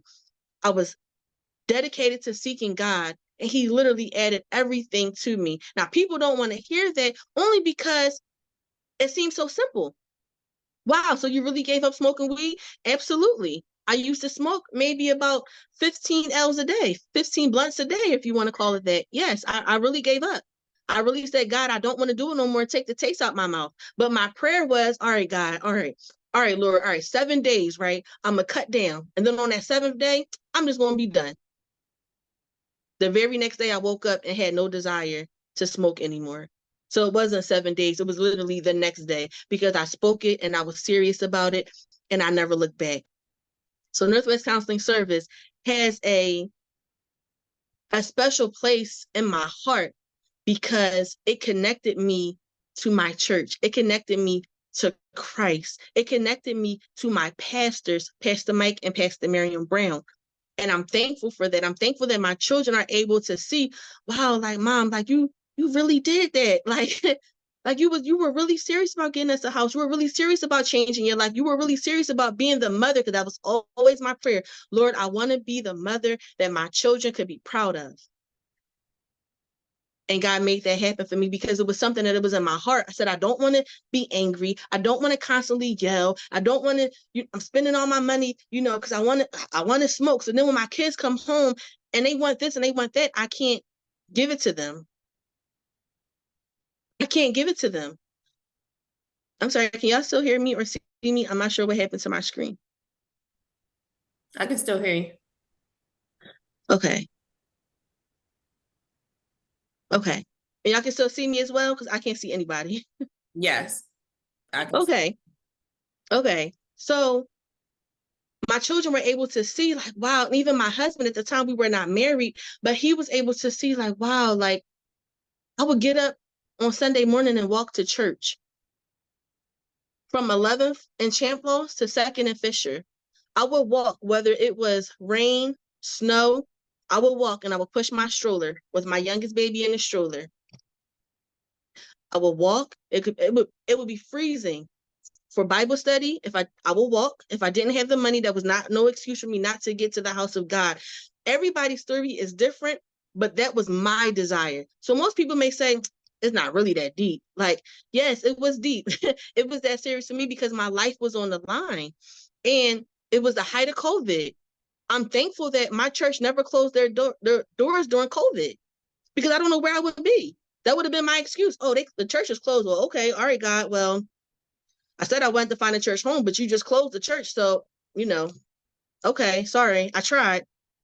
But God didn't even allow that to be an excuse for me because he allowed the house of God to be open so that I could go. Okay, so I told you I like a good story. So now I'm at Northwest Counseling Service. So now I'm able to help the clients when they come to me and I'm able to share my testimony and and encourage them and motivate them and also pray for them because a lot of clients come in, they need prayer. People need prayer. We are all moms. We all wear different hats. And I know some of us have children that are on the spectrum. Let me share this with you before I go into the great and amazing services that Northwest Counseling Service provides. Yes, Let me share. child. My son is named Saint. He is on a spectrum. He just turned 7 years old yesterday. When I came to church, he was 2. Saint is considered, he's been diagnosed with autism. He is considered nonverbal. Ooh, I'm about to run around this house. Please let me tell you about the grace of God. Every Sunday, my son Saint is in church, and he has been for going on almost 5 years.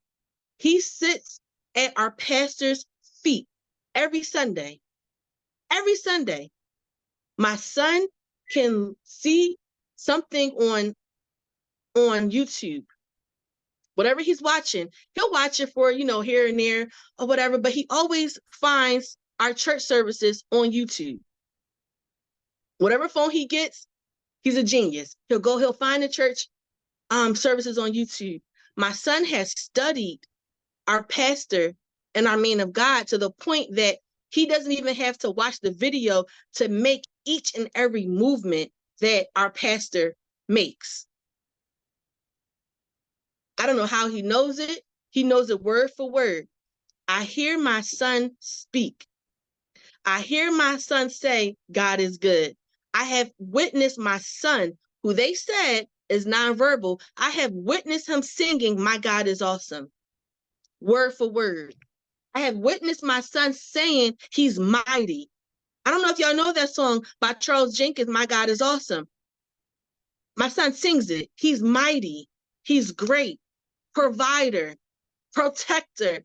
I'm listening to the same child that they said was nonverbal. I'm listening to him praise God, and he does it every Sunday. The power of prayer. The power of prayer. I know that it is extremely hard dealing with children, especially one that is autistic, but I stand before you right now letting you know they said my baby was nonverbal. I also have a child that they told me would never walk, and he runs to church every Sunday. My 2-year-old was diagnosed with spina bifida. They said he would never walk. I promise you, they're trying to hold him upstairs to probably keep him from running all around the place because I'm on this Zoom. Because God is good and God is a healer. I'm here to encourage you today. I didn't even get to the resources of Northwest, but I'm going to get there. But I just want to encourage you mothers, and there's nothing that God can't do. And you might say, oh my goodness, but I don't know how to do this and how to do that. Pray. Because that's what I did. I prayed and I said, God, you got to help me. You got to help me. I'm trying to communicate with Saint. I don't know what to do. You know what God said? Take him to church. My son goes in church. He runs around. Yes, he screams. Yes, he jumps. He jumps all over the pulpit. But whenever I step up to go and get him, both of my pastors say, leave him alone. He's okay. He's all right. The congregation, I'm always apologizing. I'm sorry, because he'll run around. And yes, he pushes. And yes, he may lean up against you. He may get a little too close. I have never not once seen anybody, oh my God, oh, she needs to get him. Never, never, never.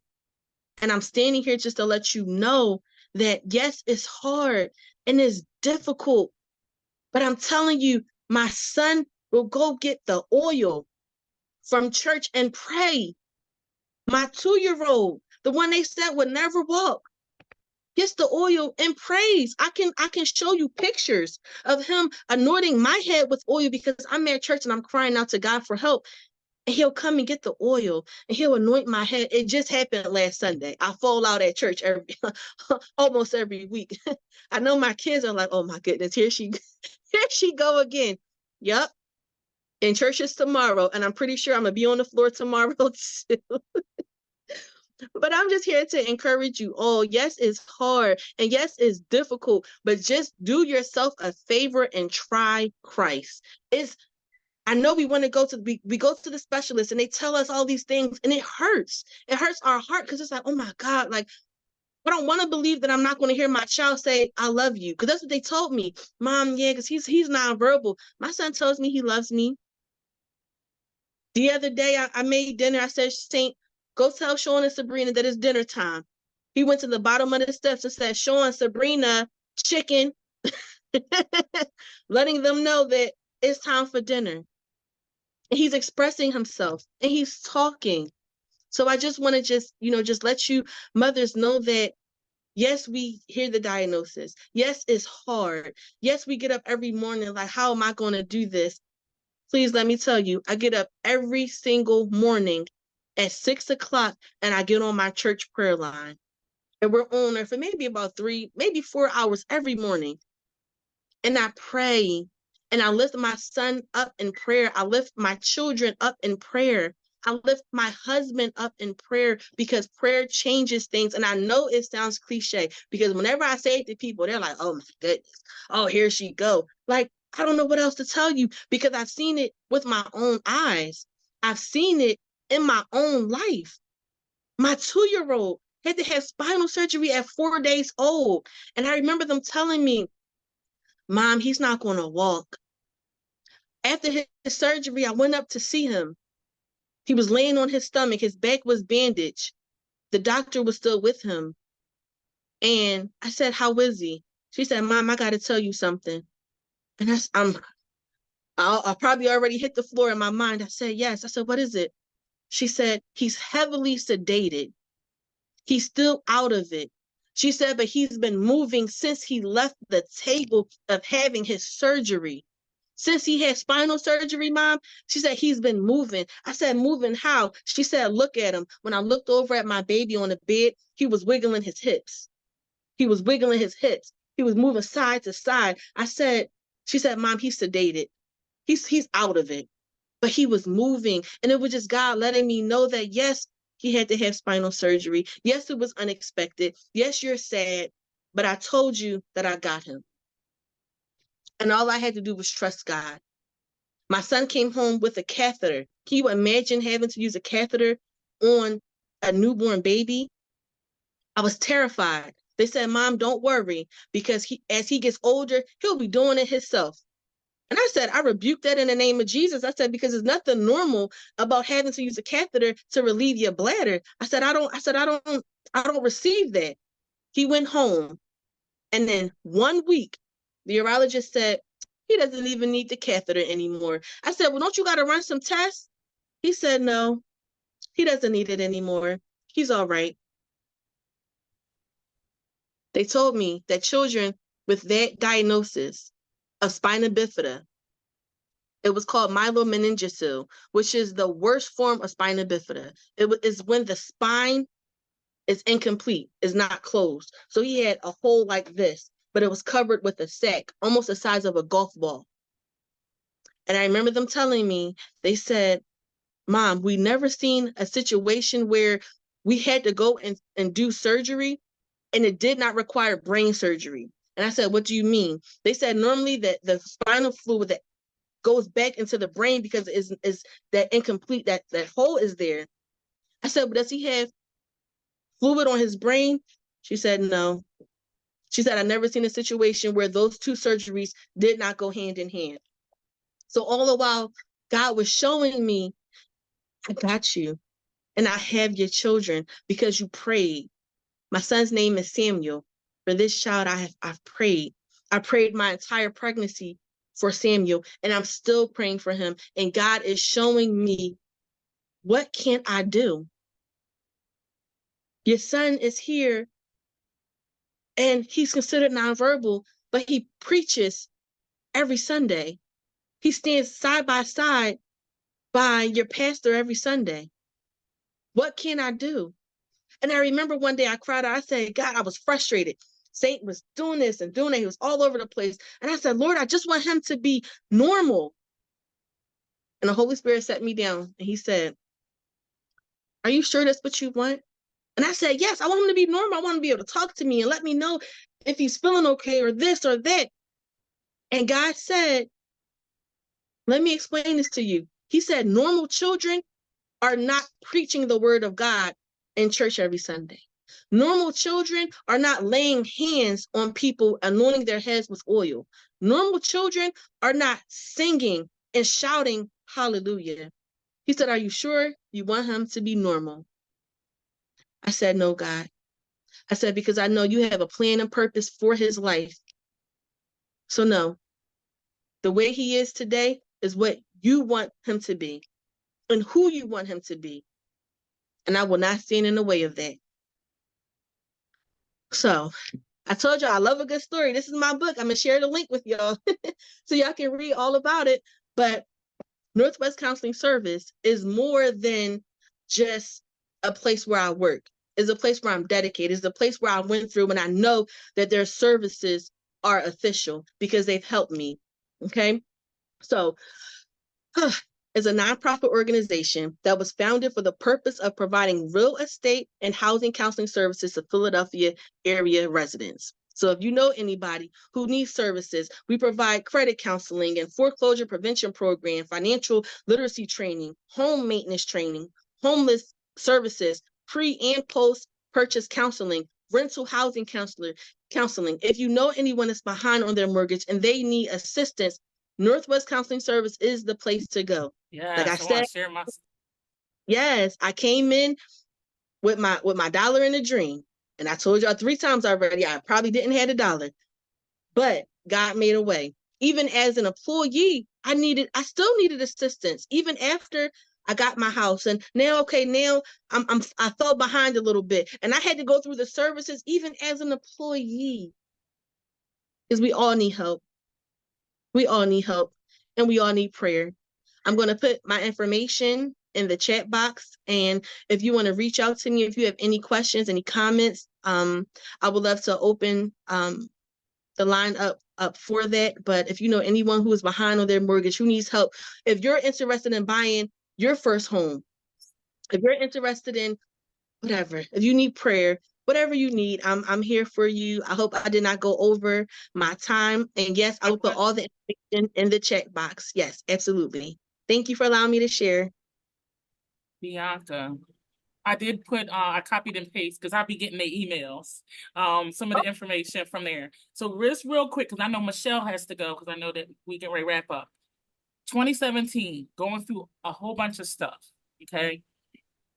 You know how you get those letters when you're behind in your mortgage and you're just ignoring them. You're going through stuff. So I looked I forget how I got connected, but I called and I went in, and it was way past the deadline for foreclosure. Here I'm thinking me and my baby's going to be on the street.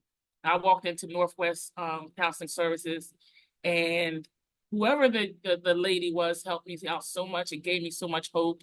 And then it was another special needs mom that actually hired me because I wasn't working. Because you have to prove that you're working in order to do the I guess the the whole process of going through paying whatever's past due through PA what's it the PA housing folks. And man, I'm on a payment plan every month. I pay $50 towards what was, they pay what's past due, and you just have to pay them the money back. Very understanding. It's sometimes you have to get out your own way. So I just wanted to kind of testify that, because I went there is the reason why I'm still in my home. And thank you for all that you shared and all that you do. And I can't wait to meet you. Yes, yes, I love that. Yes, amen.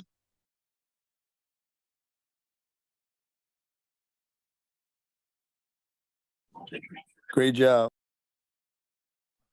I was just about to say, Pastor. Who's Zoom user? That's the pastor. That's hey, Pastor.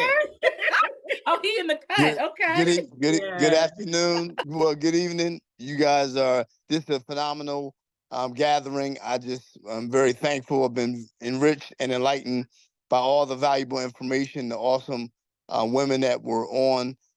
It's just truly, truly a blessing.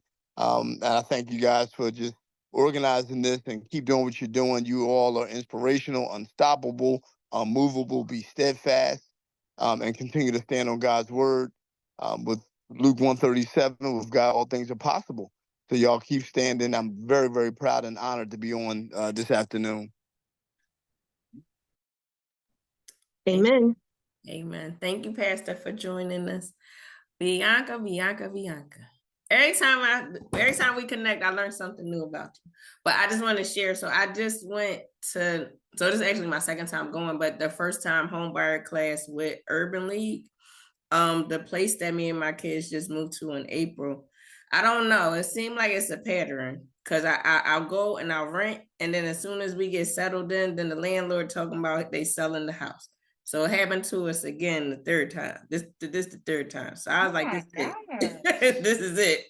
So they actually offered to allow me to buy it, but they only gave me like 2 weeks, and then their realtor just came on Thursday and took pictures of the house to put it on the market. That's a mess. So I'm trusting God because I told the kids this because they like it, and I was like, well, this is not the final say because I still even if the investor go against them, I got God. So we're gonna see what God say. But the next house I'm buying, I'm not doing this renting thing no more. So yes, but thank you for sharing your testimony and sharing your story. I love a good story too, and you definitely told the story and you incorporated everything in it. So because I don't know why people think we don't go through the same things they go through, and I'm saying people as in and I don't know if anyone is offended when I use the term special needs parents, but I gotta put them all together. And I don't know why they think we don't go through the same things that they go through. So we still go through housing. We still, as Shantae shared earlier, like PTSD, we still go through like all those things and some on top of that because our kids are going through what they're going through, and we're taking it and emotionally, physically, and spiritually. And so we're on our knees praying and asking God to guide us and protect and comfort and watch over our kids as they're going through what they're going through. And the mindset to go through that and to also have therapists, doctors, teachers,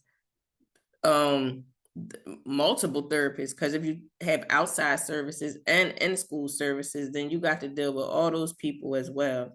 And then also to have the community and your family and everyone else who don't understand what you're going through to still watch you and see you overcome. And so when we do overcome, That's why I started it's a side group called Moms Thrive On, because thrive means to overcome what your challenge is. And so we're thriving on. Like we're not just thriving, we're thriving on and onward and continuously through the grace and mercy of God. So thank you for sharing that. I was over here trying not to cry. I didn't want to be on the screen crying, but thank you for sharing that. You just gave me like I took a deep breath and I was like, okay, God, confirmation right there. So I'm gonna do his due diligence and walk with him and stay focused. So does anyone have any other questions for Bianca? We're gonna take a brief break. And I'm just play some quiet jazz music in the background. I don't know if anybody need to run to the restroom, grab something to drink. We have 2 more speakers, and then we have a guest speaker that's not present. We have Jamil Owens. He's the male in the group, but he wasn't able to come today, so he sent a recording. So I'm allowed the 2 guest speakers that's here in the room to go first. And then we'll open up. We have a few raffle drawings. I know Shantae is donating a book. Bianca, I don't know if you want to donate your book to one of the winners. And then we'll play his video. And then we'll wrap up. So for right now, let's do a 5-minute break. So if you need to get some water, go to the restroom. Is his video the 15 minutes of fame? I don't know. It's Jamil is he's a wealth of information. So I haven't watched it. I downloaded it on the computer. I haven't watched it though, but I'll definitely know he's bringing some powerful stuff. He just had a autism fathers event. We have a lot of events for autism moms, and he just had one for autism fathers. And I interviewed him on my podcast during the pandemic, and he mentioned that he wanted to have that. So when he had it last year, was it last year? No, this year. Yeah, so it was. I think it was like towards the end of last year or last year? Yeah, it was last year. Because I said next time don't be charging no family because everybody can't come. Everybody don't have no money. It was this year. It was this year. In April. It was in April. It was this year. April 6th, 2024 at Spirit Charter School. Okay. 70 dads came together. I was there. It was beautiful. Yeah. A man came from Chicago. Yes, he had a lot of fathers out of town. A man came from Delaware who is from England. It was an amazing sight to behold. Yeah. And there were moms too. Women came too. Yeah. A lot of men wanted their partner or significant other there. They didn't feel comfortable being on their own. So there was probably 15 or 20 couples. Mm-hmm. There were 60 resources. I was 2 of them.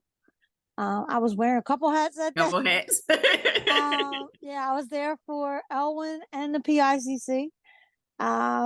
We had 2 tables. But yeah, and he's gonna do it again. He was the same day as Miss Ellis. If anyone doesn't know who Miss Ellis is, she is a woman who is from Deliverance Church, and she has been doing an autism event for several years, and it's always the first Saturday, and Jamil changed his date. So Miss Ellis already sent us all a save the date for April the 5th, and she sent it last May. We were dying. So April the 5th will be Miss Ellis's autism event, and Jamil's will have to be after that. And she told him, because half of us she was like, wait a minute, he's taking my people. So not sure what date he's planning for, but Aspira really was a great spot, great location. Yeah, that was the first time I was actually in that building. I didn't realize it was so big. It had been Cardinal Doherty High School, which at one time was the largest high school in the Archdiocese of Philadelphia. So big building, a lot of space. Yes. And now it is the home of Aspira Charter School. And has been for several years. Yes, I was really excited for him. I didn't register, but I had called him the night before and I was like, my plans got changed, so I'm coming to volunteer. So I came for about an hour and a half, and I volunteered. And I walked in with 3 fathers. One is a father of 4 children that's diagnosed with autism. Another one, his son was 4, and the other father, the father himself was in his 70s. His son is 30, and they were walking and talking, and then they kept looking at me. We were walking from the parking lot, and I guess they was looking like, "Well, this is a father of it. Why she here?" So when we got to the door, they all like stood to the side to let me in, and one of the fathers was holding the door, and he said, he was like, and what brings you here today? And I said, oh, I was like, I'm coming to volunteer. I'm coming to make sure you guys are okay. And they just chuckled and laughed. And I told them to enjoy themselves, but just the smiles on the fathers' faces, that just brought, so much joy, because I know how passionate Jamil was about having it. So it definitely, I called Jamil my brother, so it definitely brought a smile to my heart for him. So we have about 2 more minutes for our break, and we're going to get Aisha is next. So Aisha, if you have anything that you want to share, you can start loading it, and then we'll start back at 6:15. Thank you everyone for staying, because I know we went over time, but I know this information is important. And real quick, Levon, if you could share, you said you had something going on in December. Yeah. Oh, if you can share that, if you're able. I sure can. Thank you, honey buns. Yes. So my organization, Advocate for Me, and then my son started his own nonprofit called the Jordan A. Smith Foundation. We honor other organizations who are out there, out and about, like doing the trenches, and they're doing the work. My mentor has suggested for me to do an award ceremony, and her suggestion was to honor teachers. And I was like, okay, I like that.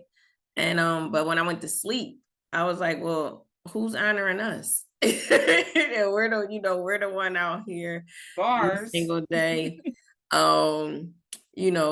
helping families. So our first year was 2022. Yeah, 2022, because I didn't do it last year. So 2022 was our first one. We honored Shantae, we honored Jamil. We honored about 13 organizations, and our keynote speaker was Anthony Stover from the Ronald McDonald House.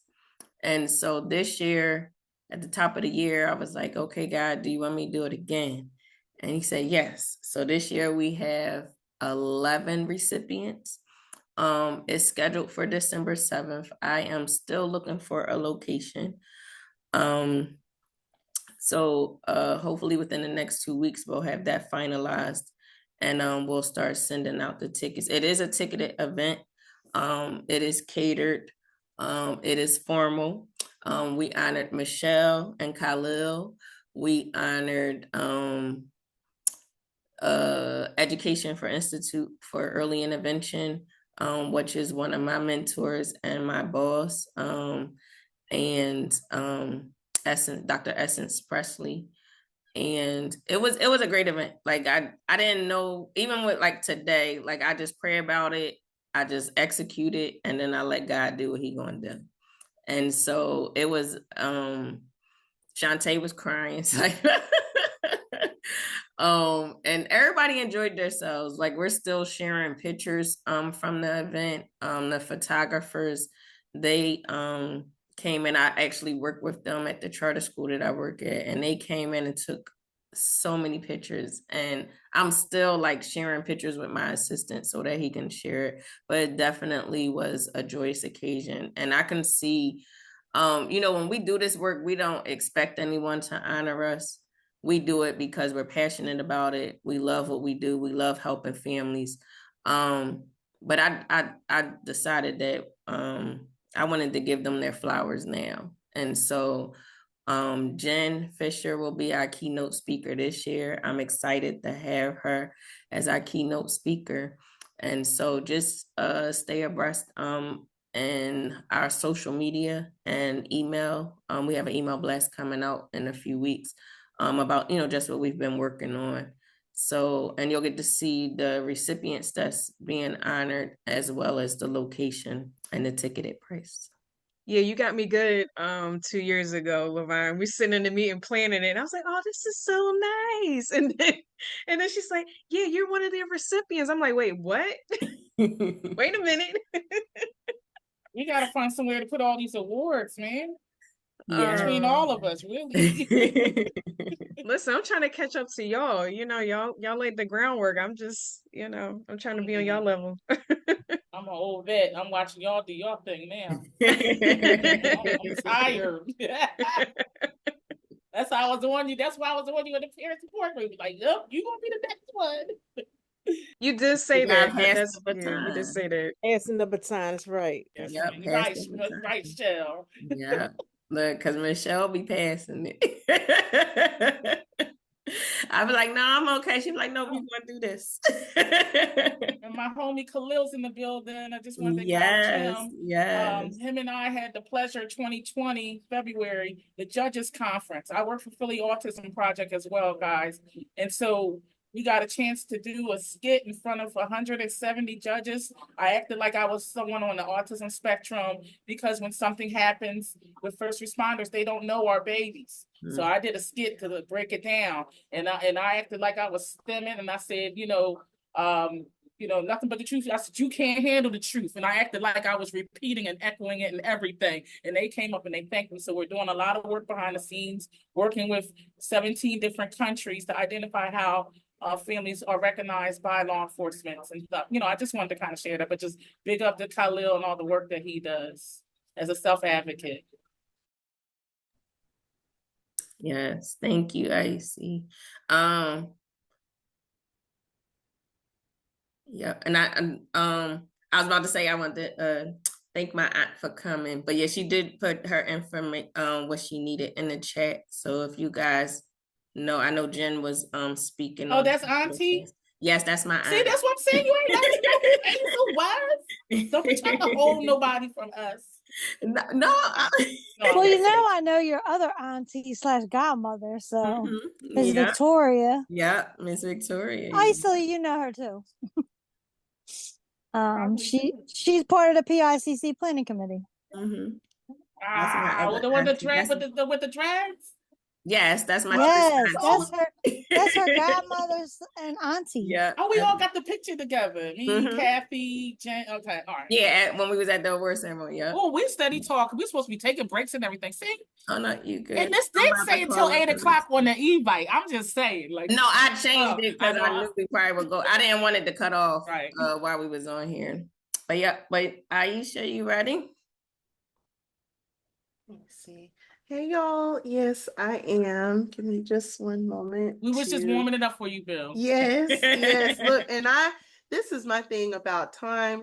Time to me, it means nothing. Like as far as this type of connection is concerned, like you can't put a price on it. You can't put a cap on it. Like the resources, the inspiration that's being shared, the positivity, like. Yes, so if we got to go all night until 11, I'm down. I'm down because I'm just, again, just receiving a lot of positive energy from this space. So I appreciate it. I really do. Oh, thank you, sis. When we did our podcast, they almost cut us off because we was on there for 3 hours. So definitely, as long as I'm giving the people the resources and the information that they need, time doesn't matter to me. Yes. Yep. And Are you then let's ready? see. You all set? I'm trying to give this permission to share my screen. Let's see. Until let me see. You may choose to quit Zoom. May not be able to record the contents of your screen until it is okay. So I guess I have to quit and reopen Zoom real quick Okay. in order to share my screen. Sorry, y'all. No, no problem. I'll give y'all that jazz music I promised y'all. Hold on.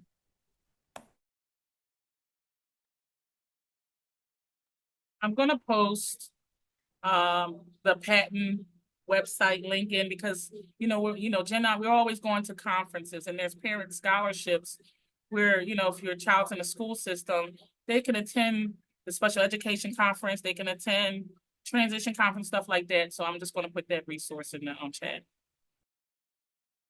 Thank you, Icy.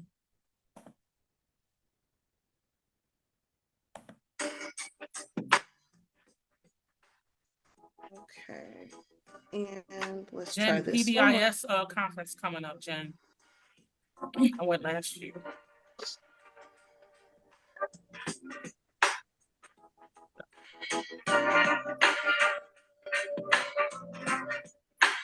Okay.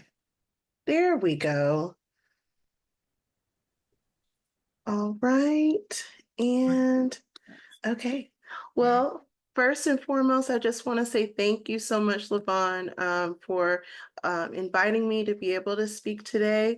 Again, like I'm just in such awe in just being a part of this conversation and just being able to learn so much more even about advocacy.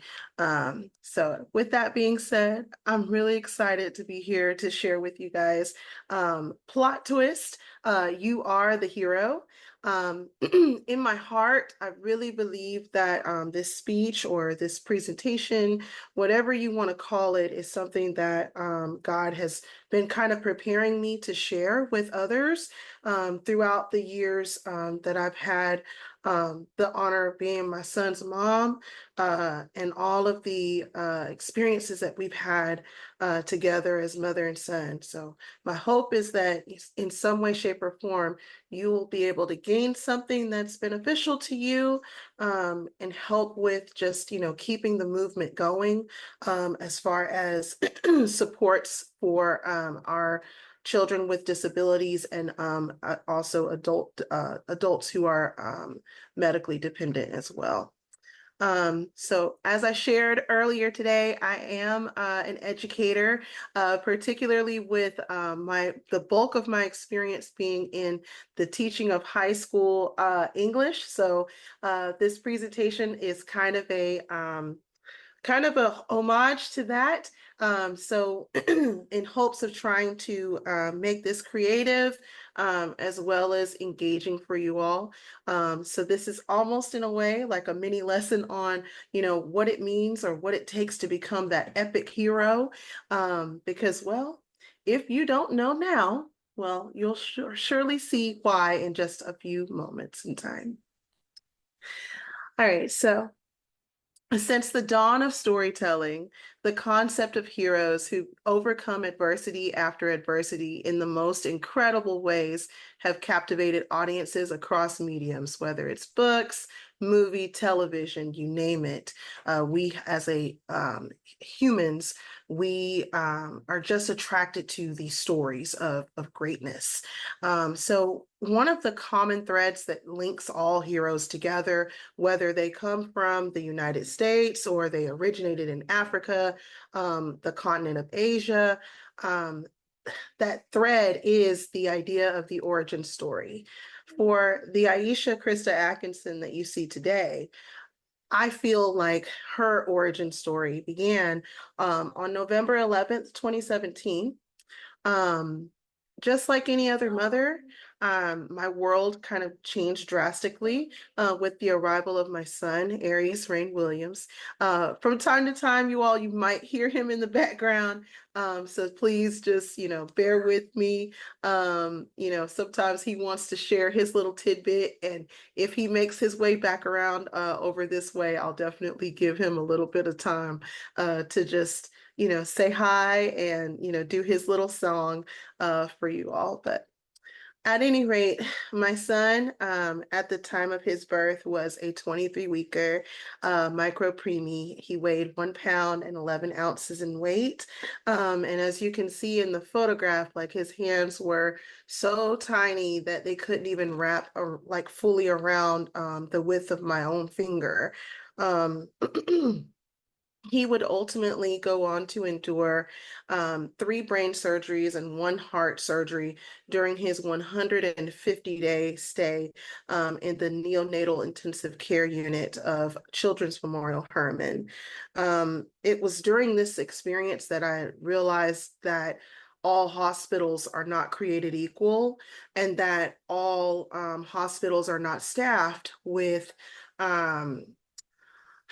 I guess the best way to explain is, with all of the wheels and vessels, but the bells and whistles that you would find in a level 4 NICU. So we were very fortunate that after I started contracting, that my OBGYN ended up having me life flighted to this particular hospital in order to have him. Were it not for that immediate call on her part, I don't necessarily know that my son would have had as strong of a survivability rate as what he ultimately ended up having. So Aries' primary diagnoses at that time would include what are called grade 3 and grade 4 intraventricular hemorrhages or brain bleeds, hydrocephalus, which we've had, a couple of discussions here tonight about spinal fluid. So for my son's circumstances, his hydrocephalus is what they call non-communicating. So the fluid collects in the brain, but it fails to drain down the spine the way that it does within our own bodies. And so in addition to that condition, Aries was also diagnosed with retinopathy of prematurity. So his eyes were underdeveloped and would ultimately require surgical support later on down the road. But at the time, as a mom, I would kind of float between, those feelings of hopelessness, as well as just that spirit of endurance throughout the day. Sometimes, the grief of not having the same birthing experiences as my colleagues at that time took a toll on me. If I remember correctly, during the podcast that I did with LaVon, I shared with her and the audience there that I actually tried to share with the person that was my principal at the time, those newborn photos of my son, excuse me, and he, opted not to share that with our campus community. I don't know exactly why that decision was made. I had shared the photos with him twice, but regardless, my hope was that, those images would be shared just so that, one, at times like that where you're looking for and in need of a community to kind of surround you, there was a wish that, people would know and be able to just, send those prayers and well wishes. But the other piece of it is that, when you've announced at work that you're pregnant and you have that baby early, sometimes you don't want to have to explain a lot of things. And unfortunately, that decision that was made by my leadership at that time ended up bringing undue pressure onto me as a new mom trying to navigate a very, very difficult time in my motherhood journey. But regardless, that lesson, it taught me so much about the kind of leader that I want to be, and the kind of, what's the word? Really strength that it takes to endure something like that and never forget those feelings of not having that kind of support from leadership. So at any rate, as I'm juggling these very heavy emotions, I made sure that whenever I crossed the threshold of my son's hospital room, I made sure to intentionally try to provide nothing but positivity to him at the bedside. As we've all talked about again, even tonight, the power of words it is your faith and the words that you use carry so much weight in your child being able to thrive through these difficult times, being able to thrive despite those negative medical reports. When you are not intentional about those things, that's when, at least in my experience, that is when a lot of things just go wrong. And so you have to remember to give it back to God. And, just again, remember to channel your thoughts in a way that are positive and uplifting. So while my son was in the NICU, I was actually encouraged by my OBGYN to not stay at home and to kind of not just remain at the bedside daily. I think for some moms, this advice probably wouldn't be good for them. But for myself, I realized in looking back that it was, the best I guess in some ways a distraction as well as like an opportunity to find and realign myself to purpose. It was the best way for me to get that done, was to go back to work. So the photo that you see to the left is of me from the beginning of the 2017-2018 school year. And I think in looking back, one of the reasons why it's possible that I had given birth to Aries so early was because I had a lot of life changes that were going on. And that included, being promoted from just being a high school ELA teacher to being this ESL lead teacher who's over, helping with the supervision of, over 300 students who don't speak English and trying to be an advocate for them with educators who may or may not understand what it is that these students need to be successful. On top of that, I was also working at one of the most competitive high schools in the greater Houston area. So not only is it a matter of advocating for these kids, but it's also trying to make sure that they get all of the academic supports that they need to continue to show that, yes, even this demographic of students is capable of accomplishing great things. And, just being pregnant, I mean, because that's that can be a stressful thing to handle as well. So my pregnancy, as alluded to earlier, it ended up being short term. And the journey to getting Aries home would be, the kind of stuff that you would likely see in an Oscar-winning film, I think at times. But in the midst of all of this, some really, really amazing decisions and opportunities came from my son being in this hospital and me trying to just find a way to make it through a difficult season in life.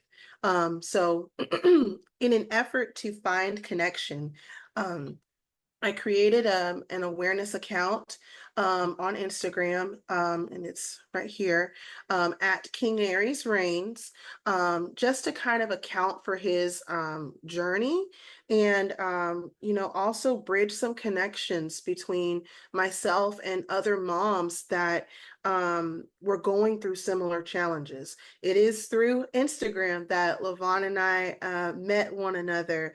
And I can't remember for the life of me, like what the post was or anything like that. I just remember saying, she's a mom and she's going through the same thing. Like, I gotta get connected to her.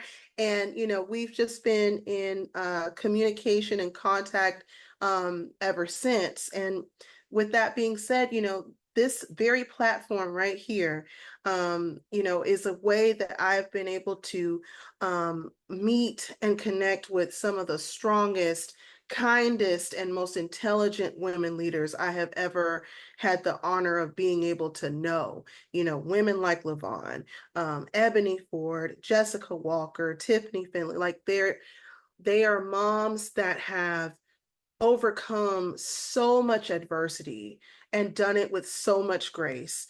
As well as, being able to bridge connections between myself and nonprofits.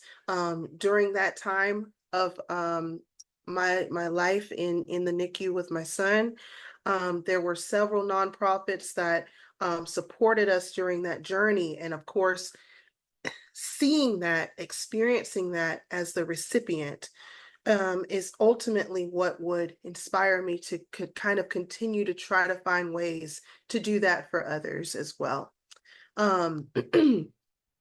While my son was in the NICU, he would ultimately have the unique opportunity to participate in the clinical trial of the revolutionary device known as the cap-based transcranial optical tomography. Also known as the CTOT device. So this device actually was created by his neurosurgeon, Dr. Manish Shah.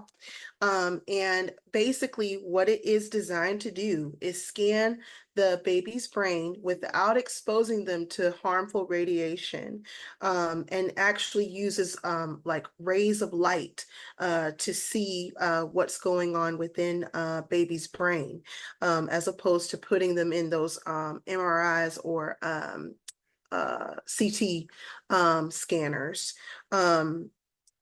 This opportunity for Aries would be groundbreaking for many reasons, but the first and most important piece is that he was the first infant, the first in the world to have his brain successfully scanned by this device.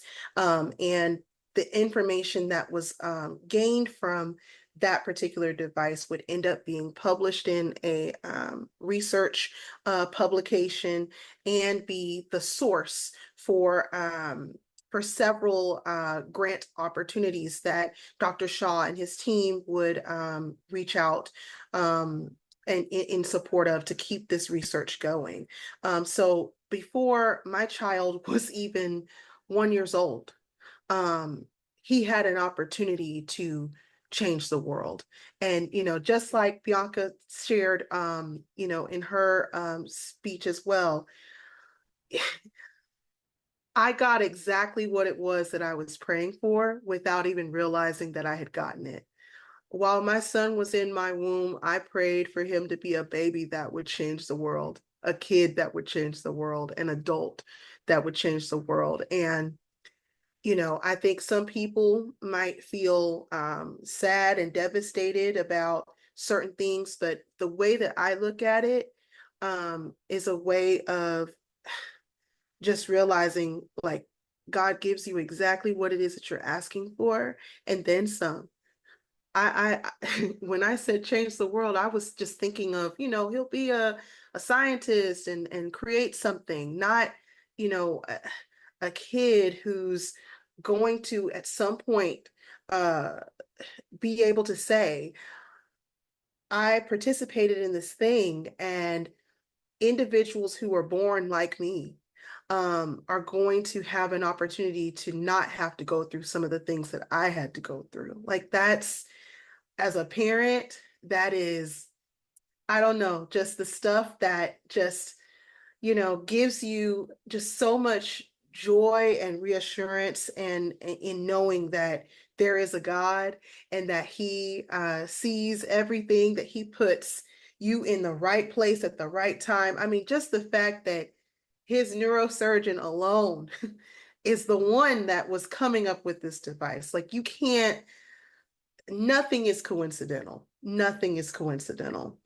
Um, at any rate, it was also, thanks to, my own efforts through this one little thing, just a small Instagram account, and sharing out pieces of his story, that I would end up being able to be on a podcast called The Messy Roads of Motherhood. And I remember this was my very first one, very first interview. I remember just thinking to myself when the invitation came, that, I don't, can I really do this? Like, is my story really something that's worthy of being on a podcast for other people to hear? Like, would people actually find value in this?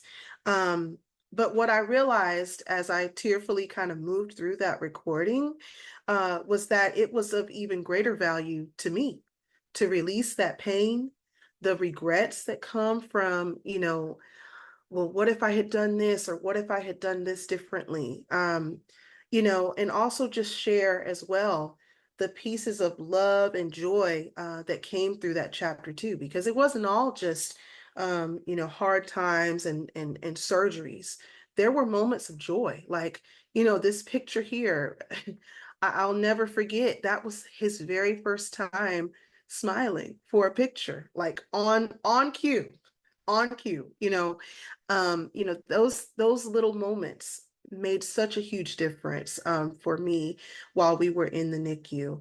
And I wouldn't realize it, but while that episode of that particular series would end up being the last episode that they would ever produce, it would end up being the beginning of so many other opportunities for me to serve in and as an advocate for persons with special needs and the families that support them.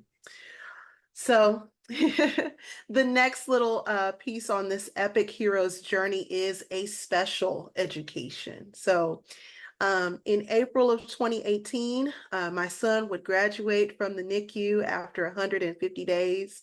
I adorned him in a purple graduation robe and a white stole, the colors of prematurity awareness. He would go home as an oxygen-dependent child, and I would have to learn how to navigate so many systems, including the ECI, or early childhood intervention system, the myth of Social Security, and how, everybody thinks that when your child is disabled, they just automatically qualify for so many resources and so many supports. But the reality is it is income fixed. And unless you go through certain hoops, you have to wait to get support for these children. Of course, Medicaid eligibility, also another area that I had to figure out how to navigate, because obviously our babies being on just our own primary insurance, and tasking us with covering these expensive copays for every specialist visit, every hospitalization, is just overwhelming financially for a lot of these families. Of course, having to coordinate all of those therapy visits, the doctor visits, and dealing with the additional diagnoses that my son would ultimately end up having, including autism spectrum disorder and cerebral palsy. As I kind of recently shared with an individual this week, excuse me, there is this unspoken privilege, I think, that comes with not with raising children who are not medically dependent. There are a lot of systems that we have in place that wrongfully penalize American families like Aries and I. Some of them are really small, like the perfect attendance award at work and or school recognitions, as if, that were even possible for even just a regular single parent to achieve. We still have these types of structures in place that don't necessarily benefit or really demonstrate the levels of commitments that employees like myself give to a company while, managing this very, very complicated circumstance and still coming to work and getting the job done, not only at the level that is expected of us, but above and beyond levels of commitment. Other challenges I think that were exposed to me during this special education for myself is that, there were massive gaps of inequity, such as no viable access to childcare. That has been, for me as a working mother, the hardest thing to contend with. And it's just been a lot of basically patching different pieces in order to figure out what will work for me and my son. The other inequity as well is just a lack of community awareness. A lot of people have the impression that the only people who experience disability are individuals who are elderly. There are adults who don't recognize that a child can be born disabled or can become disabled due to circumstances beyond the control of, a parent or anything.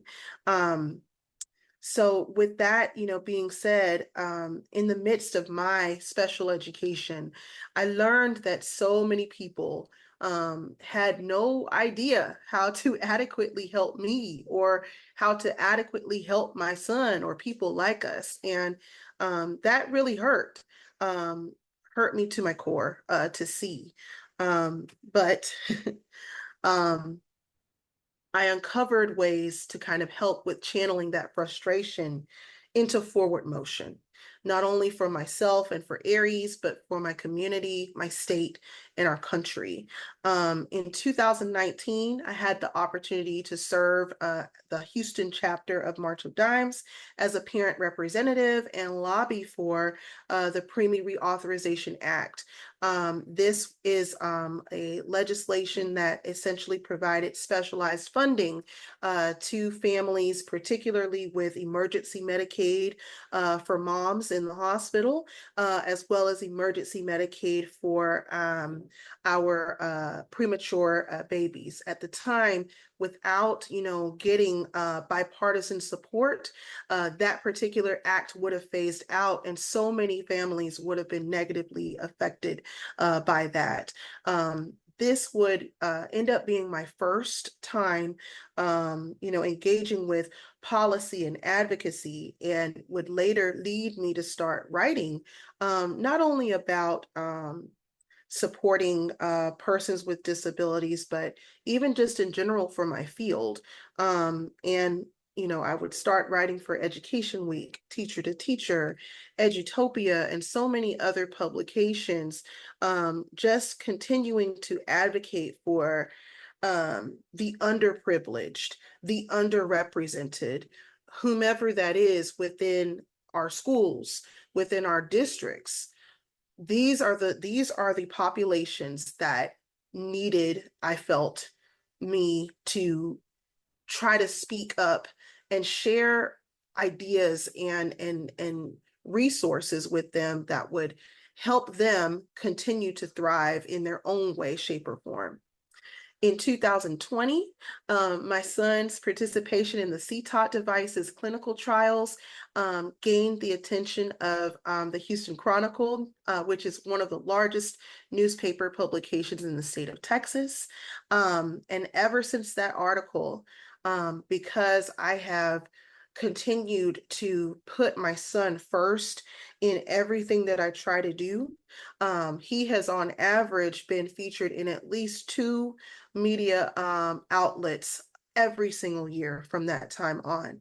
And that is, not only a testament to the power of his story of resilience, but how much the world still appreciates that story of the underdog overcoming adversity in order to achieve success. And then in 2023, American Mothers Incorporated named me the 71st Texas Mother of the Year for the work that I did as a volunteer in my son's school district as the Special Education Parent Advisory Committee Chair, as an educator, a leader, and of course, as a mother to a child with special needs. This honor would bring so much visibility to our lives in a way that I didn't think was possible. So in addition to sharing my son's story in front of a delegation of former and present day Mother of the Year honorees, the nonprofit of my choice, which was Morgan's Wonderland. I don't know if you all have heard of them, but they are based in San Antonio, Texas, and they are an ultra accessible theme park for persons with disabilities. And not only are they a theme park, but they actually employ persons with disabilities and put them in not only, and you see this all the time in different companies, they'll tend to kind of put persons with disabilities in those service labor intensive jobs. No, you see them in positions of leadership at this facility. So I selected them for consideration for a $5,000 grant. And while I didn't win National Mother of the Year, that doesn't matter because I know that Morgan's Wonderland received that grant because I endorsed them for it. And walking away with that was so much more important to me than walking away with a title that would only serve me. So that said, that endorsement symbolized to me their understanding of how important it was for that attraction to exist, not only for Texas, but for the United States as a whole. Now, with that being said, as Peter Parker's Uncle Ben has, been famously quoted, with great power also comes great responsibility. Answering the call. So there is this old saying in the Christian community that says God doesn't call the qualified, he qualifies the called. God doesn't call the qualified, he qualifies the called. If there is one thing that I have learned from this experience, it is, again, that nothing happens in this life by accident. It is all intentional design, and it is up to us to find the pattern, establish the links, and leverage them all to save this world, to change this world. Through the raising of my son, through the advocacy for his needs, as well as the needs of other children who are just like him, I know that I'm doing what God has called me to do and what he has prepared me to do, not only for these children, but for families just like everyone on this call. I'll give you an example of this, and I haven't really publicly shared this just yet, but I wanted to share this with you all today specifically because a lot of us my hope is that we never have to, but some of us may go through this, and I wanted to share with you a way that I tried to handle it and address it in hopes that it may inspire you to consider doing the same, whether it is something that does happen to you or not. But As Aries' mom, I think the hardest thing that I've ever had to kind of deal with is seeing him be the catalyst for change. And what I mean by that is he has to go through an experience that's not great at all. And I think in many ways, God kind of is pushing me to take that experience and turn it into something good. So for Aries, in August, he experienced an epileptic emergency while he was in the care of a caregiver. I had obviously provided her with his rescue medication for his seizures, as well as a one-page document for her to pass on to anyone that is like a first responder or part of a medical team to help with explaining some of the complicated language, because my son, he is nonverbal in communication, so he is entirely dependent upon those who are speaking to be able to, as best as possible, advocate for what he needs. Included on that paper is specific instructions on what needs to be done for his care. And at that time, I had just flown back into town from a duty that I had, and he was still at his caregiver's house, and he had a seizure emergency. She administered one medication for him and did as she was instructed to do, which was to call 911. The first responders team arrived on the scene. They looked at my son who was seizing, and because he has cerebral palsy, seizing sometimes looks a little different in him, but they refused to transport my son. By God's grace, and the reason that they said that they would not transport my son was because they said that he was autistic, and that what he was doing, that's what autistic people do. That is what they told my son's caregiver. She called me frantic because she didn't know what, like, I'm giving you this paper. I'm telling you what's happening. He needs to go to the hospital. He has a device in his head, a VP shunt. He needs to go to the hospital. I asked to speak to these individuals, and they told me that it was not a seizure. I told them it is. And, at that point, by God's grace, I was in town, so I made my way to the property. That was 26 minutes, pretty much, of time that from the time they had arrived on the scene to the time I would make it to the property. And my son still hadn't been transported, did not receive a secondary rescue medication. When I walked in, I stayed calm. And the reason I had to choose to stay calm is because sometimes when you look a particular way,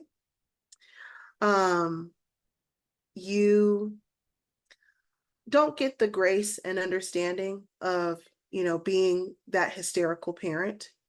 So you have to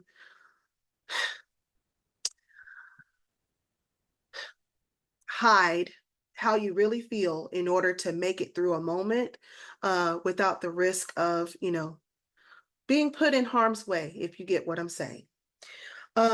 So I kept my calm, and I said, we will be transported. You will be transporting us to his hospital. And on the way there, surely my son had another seizure and I would be the one to administer the rescue medication. We got to the hospital and my son was admitted, and I shared that a little bit of the story while I was talking on the phone with my parents. And at that time, a nurse was in the room and she overheard what I was saying. She went and reported it, and then she came back to me and gave me instructions on what to do to address this situation. And so I ended up sending a very, very long email to this first responders department, detailing everything that happened. And when I shared with them my concerns about them not transporting my child, my concerns about them having a stereotype of what autism is and not being aware of what epilepsy is, and how it manifests differently in individuals, I also provided them with the grace. It is possible, I said, that these individuals are undereducated, particularly about autism. And so I believe in my heart, I shared with them, everything happens for a reason. And with me being who I am in this community, with my son being who he is in this community, and the things that he has accomplished in this short amount of time, this situation happened to the right kid at the right time with the right mom. And I expressed to them, I want to see what it is that you all have before you for autism support training for these first responders. And the response I received was, we don't have one. One of the largest first responders in the greater Houston area doesn't have any training modules for working with individuals who have autism spectrum disorder. And so it takes a lot of courage and honesty to be able to admit that, right? So I had to sit back and I said, you know what? Perhaps it's because I need to be the one to help them design that. And so I offered my services to do that. And so the plan is for me to help with creating that training, and to also be able to provide that personal piece, that opening video to share about why this is so important for them to take seriously. As we live in a country where, you know, our rates of autism representation are increasing, within 1 in every 36 kids, 1 in every 36 kids in the United States. I could not walk away from this situation saying, oh, you know, he made it through, just forget about it. And one of the reasons why I couldn't do that is because this was the second time in my son's life that he has either been denied emergency treatment or received emergency treatment on delay. So I took that as a sign. I'm not qualified, but God is qualifying me to do this. He's qualifying me to get this done. That said,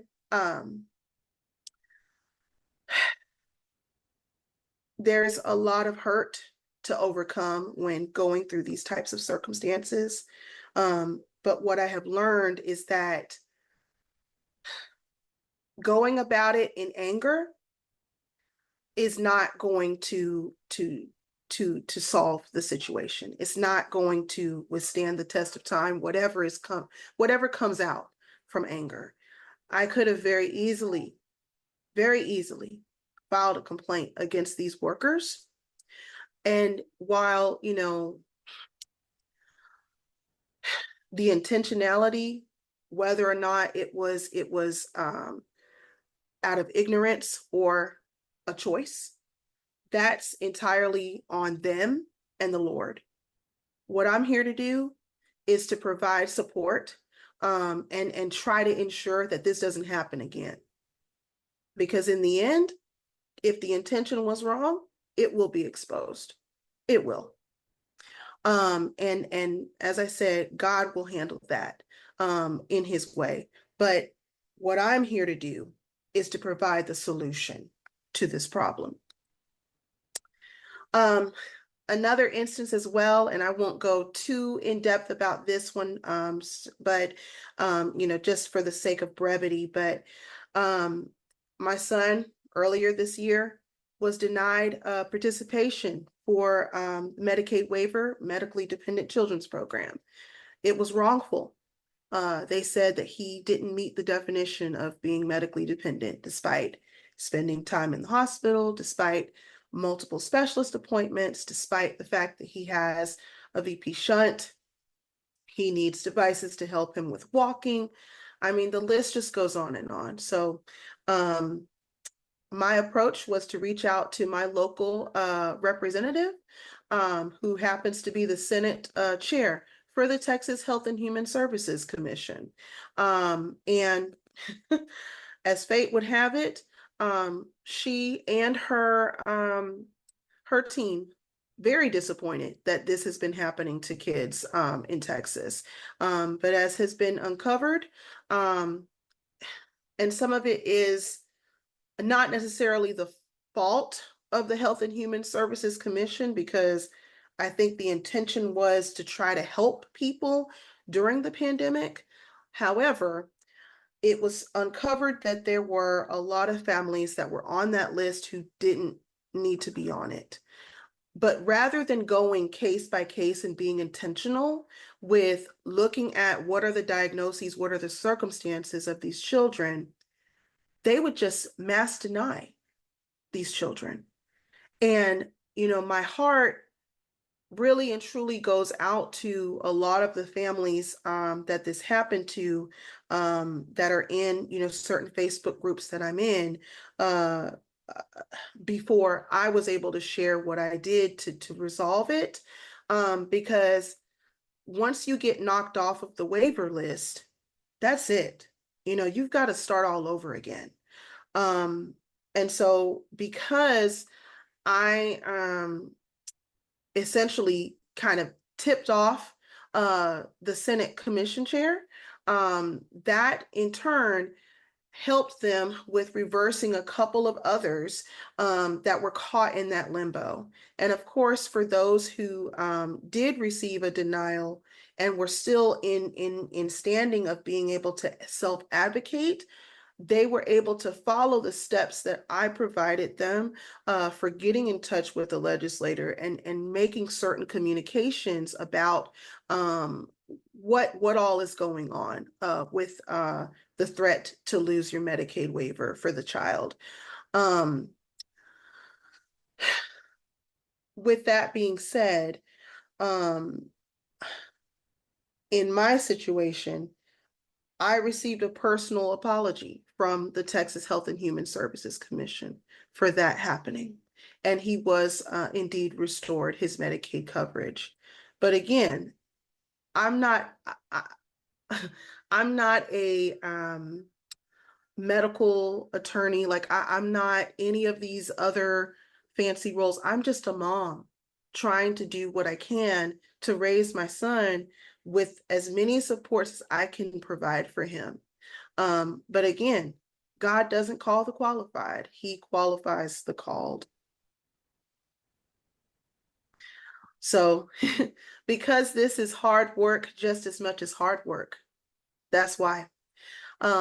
And I do everything that I can, not only for Aries, but for other families who are struggling just to make ends meet while they're navigating these very, very complicated, interconnected webs of disability rights and access for their dependents and trying to just keep them alive. These families, they don't have the time. And in some ways, they don't have the educational background to even think about trying to figure out how to fight back against the system. The disparity, that, you know, that heartache in knowing that is what has fueled me as a mom to do what my mother has always said to me, to keep it moving, even when I feel like I can't, because if not me, then who? And if not now, then when? Every opportunity that has come my way, I've tried to leverage it as some sort of chance to share more about what it means to be a medically fragile child's parent and what it means to be that child. Because representation and reshaping the perception of love and joy matter. I'm so tired of seeing stories of sorrow, of you know, we have to feel sorry for these individuals. No, yes, there are challenges that are happening in our lives, but we also have a whole lot of love and we've got a whole lot of joy to share with the world too. And that, you know, to me, sharing that matters. So, you know, across different opportunities, like, you know, being able to make an appearance on ABC Localish for Aries, you know, receiving a proclamation from my county judge. These are all ways that I've tried to just keep it moving. Here in this photo in particular, I had the opportunity to, last school year, serve as a school leader and share with these little 4, 5, 6-year-old kids what cerebral palsy is on World Cerebral Palsy Day and be able to have a personal connection to share with them. When my son comes to visit my campus, sometimes the kids will see, you know, his leg braces and they'll ask questions, and to be able to lovingly and gracefully share with them the purpose and intent of these devices and how this happens and what you can do to be a support, to be a good and kind person. Those types of things are so meaningful and so important to me. And hold on, let me find my notes again. Sorry, y'all, getting a little emotional, but I've also had the opportunity to sit at several different tables. In this particular photo here, I'm part of the board for the Texas Council of Teachers of English Language Arts.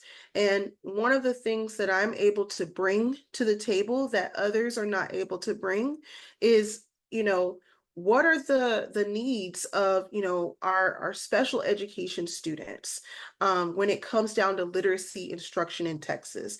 How can we address this? For another organization that I support, making it known that, hey, we are an organization that is supposed to be focused in on improving conditions for minority students. Why do we not also have a conference presentation strand for special education, particularly when the majority of students served under special education are those minority students that we're talking about trying to support? These are, you know, again, perspectives that I can uniquely bring by having that seat at the table that others may not be able to see because it's not their lived experience. And so with that being said, there are many ways that you too can also become a hero in the story of you. And these are just 8 different ways to accomplish that. And we've kind of all talked about this in each of our sessions, but just to kind of briefly go over.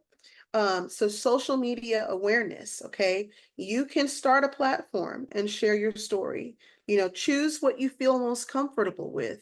For me, at that time, it was Instagram back in 2017, 2018. Today, that platform could be TikTok. That platform could be Threads. It could be you creating your own website. Whatever your way of trying to share that story is, understand that it's not about how many people come to your site or how many followers you get. That's not what's important. As you guys saw in that screenshot was taken last night of my son's Instagram profile. We barely cracked 1,000 followers, but guess what? It's not about how many, it's about who you impact. It's about who you impact, because any one of those 1,200 followers could be somebody who is destined to do this incredible thing, that if you were not in position to inspire them, they would not be able to achieve that without you being in position to share what you've been through, to share how to overcome something. Support local nonprofits. We've been talking, all throughout this session about different events that are coming up within our respective areas. So finding a way to support those local nonprofits. You can do that by attending their events, volunteering, okay?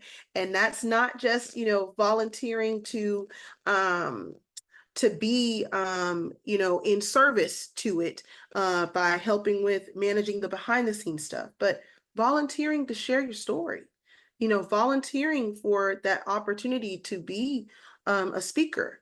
You can help with promoting events and basically serve them in as big or as small of a way as you feel comfortable doing.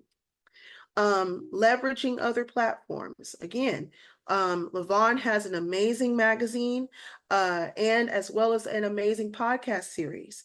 Submit an article, send a pitch, and ask, hey, can I be on your podcast? I have recently reached out to someone just out of the blue. I said, you know what? I like their show. Let me just reach out. Send that cold call email and see what happens. Sometimes you'll get an answer, but you won't know until you put yourself out there. Okay. Engage your representatives. So challenge them to support the initiatives that benefit the causes that affect you. A lot of times these representatives, because again, it's not their lived experience, they're not interconnected to individuals who are negatively impacted by certain policies. They don't know what they don't know. So it's up to us to find ways to engage them and get them to see what the needs are. Sometimes that can be showing up to a political event and reading the room and figuring out, is there a way that I can speak to my representative? Other times it can be something as simple as sending an email like I did to Senator Colkhurst and letting her know, this is what's happened to my son. And this is a problem. This is a serious problem. But if we don't, find ways to navigate that, I'm sorry, but nothing's going to get done. We cannot expect others to save us, to save our children. Sometimes the hero is ourselves. Next, be about solutions. My pet peeve in leadership, in friendships, in relationships, I cannot stand a complainer who talks about what is wrong and does nothing to try to fix the problem. When you see a problem, think about it and try to gracefully point it out to the individuals that are affected by it, or that not affected by it, but the individuals who are, overseeing it or in charge, and then offer yourself up to help develop a solution. When I wrote that letter to the first responders department that made that decision for my son, I shared with them, I am an educator. I am a mom. I am an advocate. These are my gifts. If you don't have the resources that you need, that's okay, because I can offer myself as a resource to help you get what you need in place. But the only way to get that done is by being bold enough to share that out with them, and making sure also that we educate gracefully. Again, there are so many ways that I could have, walked into that space with a lot of, justified anger. But as I said before, nothing sown in anger and hate withstands anything. So in the midst of dealing with individuals who just don't know, find a way to challenge the misconceptions through the presentation of an alternative, but doing it with grace, not going in and accusing people, because unfortunately, that's what causes people to shut down. That's what causes people to not want to listen to anything that you're saying. There is a way to get people on your side and get them to understand what it is that you need, but not through anger. Partner up. So creation in isolation these days is rarely successful. I mean, you can look at even Beyonce, even she, as successful of an entertainer as she is, she doesn't create anything in isolation. It takes an entire team of people to build a brand, to support the nonprofit that she has in place. So for ourselves, I think there is power in partnering up with persons and organizations who share the same passions. And by doing that, we're leveling up not only ourselves individually, but we're leveling up the cause.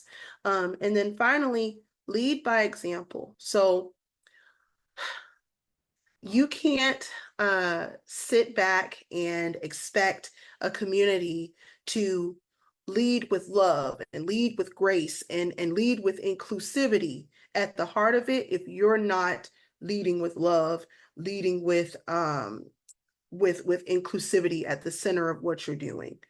You have to be the example you want the community to live up to. So never forget that you are a very, very powerful contributor to what the community deserves as far as what that leadership should look like. Regardless of whether you hold a title or not, the way you carry yourself into certain rooms and spaces is a form of leadership. All right. And so with that being said, that kind of concludes my presentation. Were there any questions that you all might have that you would like for me to assist in answering? Let's see. Why couldn't you be in Philly? I just want to hug you. Oh, thank you. I have a preemie too. You know what I'm saying? Like, just hearing your story is powerful. And thank you for, continuing to do the work. Jen and I, all of us know that how important this is to educate ourselves. We go through the stages of emotion. We're recognizing wherever we are with that stage of emotion, you got to let folks know, meet me where I am so I can be able to help, so we can do this together. Yes. I had posted some stuff in the chat because as you were talking, again, we've been doing a lot of work with the first responders, the justice system. So I just made sure for our Pennsylvania folks, there's great one-pagers. There's social stories around when you're running into the police officer. So make sure you're checking out, Philadelphia Autism Project's website, because we wanted to make sure there's easy on eyes. Public comments. I didn't even know how to make a public comment. They're making great infographics on how to do that. So, we're sharing. We got you, sister. We doing what we can do, but we got to come together. And thank you for all you do. Yes, thank you, thank you, thank you. And see that even that in and of itself is leadership in exchanging resources, so that, hey, what are you guys doing that's amazing, that's happening in your state, so that we can bring that into our own communities. I'm sure, everyone knows, like in Texas, we kind of like to do things our way, whether it's, the right way to do things or not. But as we've had a lot of people, such as myself, moving into the state, we have individuals who are bringing with them a mindset for change. And with that being said, in order for us to continue to do that work, we have to talk to one another. We have to share the great things that we're doing. So I thank you so much for sharing those resources. I really do. All right. So just in case you do want to stay connected, I do have a website. It's aishacatkinson.com. If you happen to be in the state of Texas, there is a section on my website called HTX for All, or Houston, Texas for All. It is basically a directory of different resources for autism, your different vendors of speech, occupational therapies, and so on and so forth. Just a lot of really helpful things that, we just don't, I guess, have an actual directory of these resources that are readily available to people, but that is available for you to use. And of course, you can follow me on the different social media platforms, especially at King Aries Reigns. And that's it. I put your website in the chat. Thank you. All Thank right. you, Aisha. Thank you. Oh, I told y'all she a powerhouse over there. She getting it done. I put in the chat, because when we do our award ceremony, we call the awards advocates for change. Like that, when the award recipients, we put advocates for change on it. And so I put in the chat, keep being the advocate for change and change the world. You and Aries, I know that's what you prayed, but that God is definitely ordering your footsteps and allowing you to do that. So appreciate you, sis. Amen. Thank you so much. You're welcome. You're welcome. And last but not least, I told y'all she my mentor, she my mother figure. She is a wealth of information. So I know we at the 7:30 hour, and thank y'all for staying. Like y'all definitely. It's a conference. Child, we gotta get on. We can get I'm it. loving it. I'm loving it. And so Michelle is gonna come up. I think I'm sharing her information. So just give me a moment as she. Not yet, not yet. I But know I'm gonna just set it up on my computer, but you can go ahead. all right, perfect. So, want to ask you guys to please be patient with me because you guys have definitely hit all of the marks, dotted all the I's, crossed all the T's. I was like, why did I ask to go last? Like, I'm crossing out, oh, but they didn't said that. Let me cross this out. Like, they just said this. Let me cross this out. And covered. Like, oh my goodness, amazing, amazing, amazing. And so I'm just so thankful and grateful to be a speaker at this amazing, event. And I want to first and foremost definitely give honor to God, right?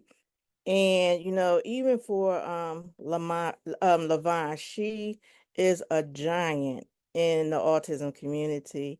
And although she, considers me as a mentor, I feel like I'm always trying to catch a thunder.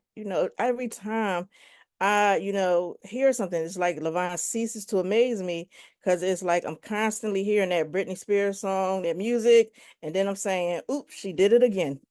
She is always doing something new, and I'm always applauding her, giving her homage everywhere and every time that I turn around, and she definitely makes my heart smile. I'm so thankful and grateful for everything that you've done, everything you're doing, and everything you are going to do. I love you so much. And you guys were, talk about, and I love that Aisha was talking about just supporting nonprofit organizations. And so I do have a nonprofit organization, my son Khalil, and I have our organization Spectrum Success 911. And as Bianca was saying, they told me that Khalil would never walk, never talk, never be productive in society, and that I should institutionalize him. And I said, the devil is a liar. And so Khalil not only graduated from high school with a 3.8 grade point average, and he graduated from community college, and he has, I think, one more year to go at Temple University, majoring in communications. And so I am so thankful and grateful for him. I know with my intros, I had stated about him being a community autism peer specialist for the city of Philadelphia.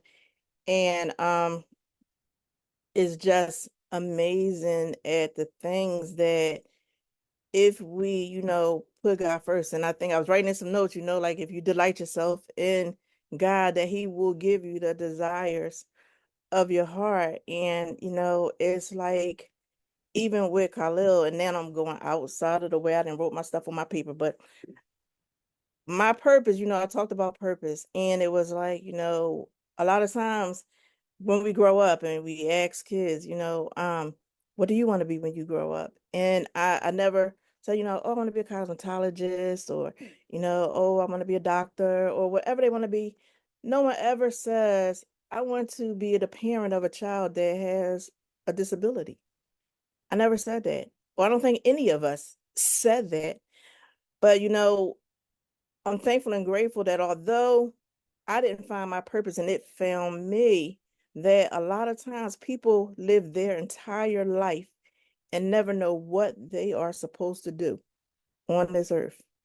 And it's like they never find any purpose. So when Khalil was given to me, at first I didn't understand, I didn't appreciate it. And I thought, oh, I'm being punished because I have a child that, has some challenges, because disability came in our journey a long time afterwards, not until he was like 10. But we knew at 18 months that he had some developmental delays. And in the 90s, when it came down to developmental delays, even though we knew that there were some things that wasn't happening that was supposed to be on that marker, developmental marker, without a diagnosis, there was no help you can get. So they says, well, we don't give a diagnosis until they're 5. So I had to figure it out for the 5 years, how to help him, what to do. We got early intervention and he was going, but autism did not enter our journey until he was 10 years old. So I had no idea. They had no idea about what was going on, other than the fact that, that the doctor was saying, oh, boys are slower than girls. He'll talk when he get ready, and I'm saying, what? Or, oh, don't worry, again, boys, they take a little longer than girls, he'll potty train when he's comfortable, when he's ready.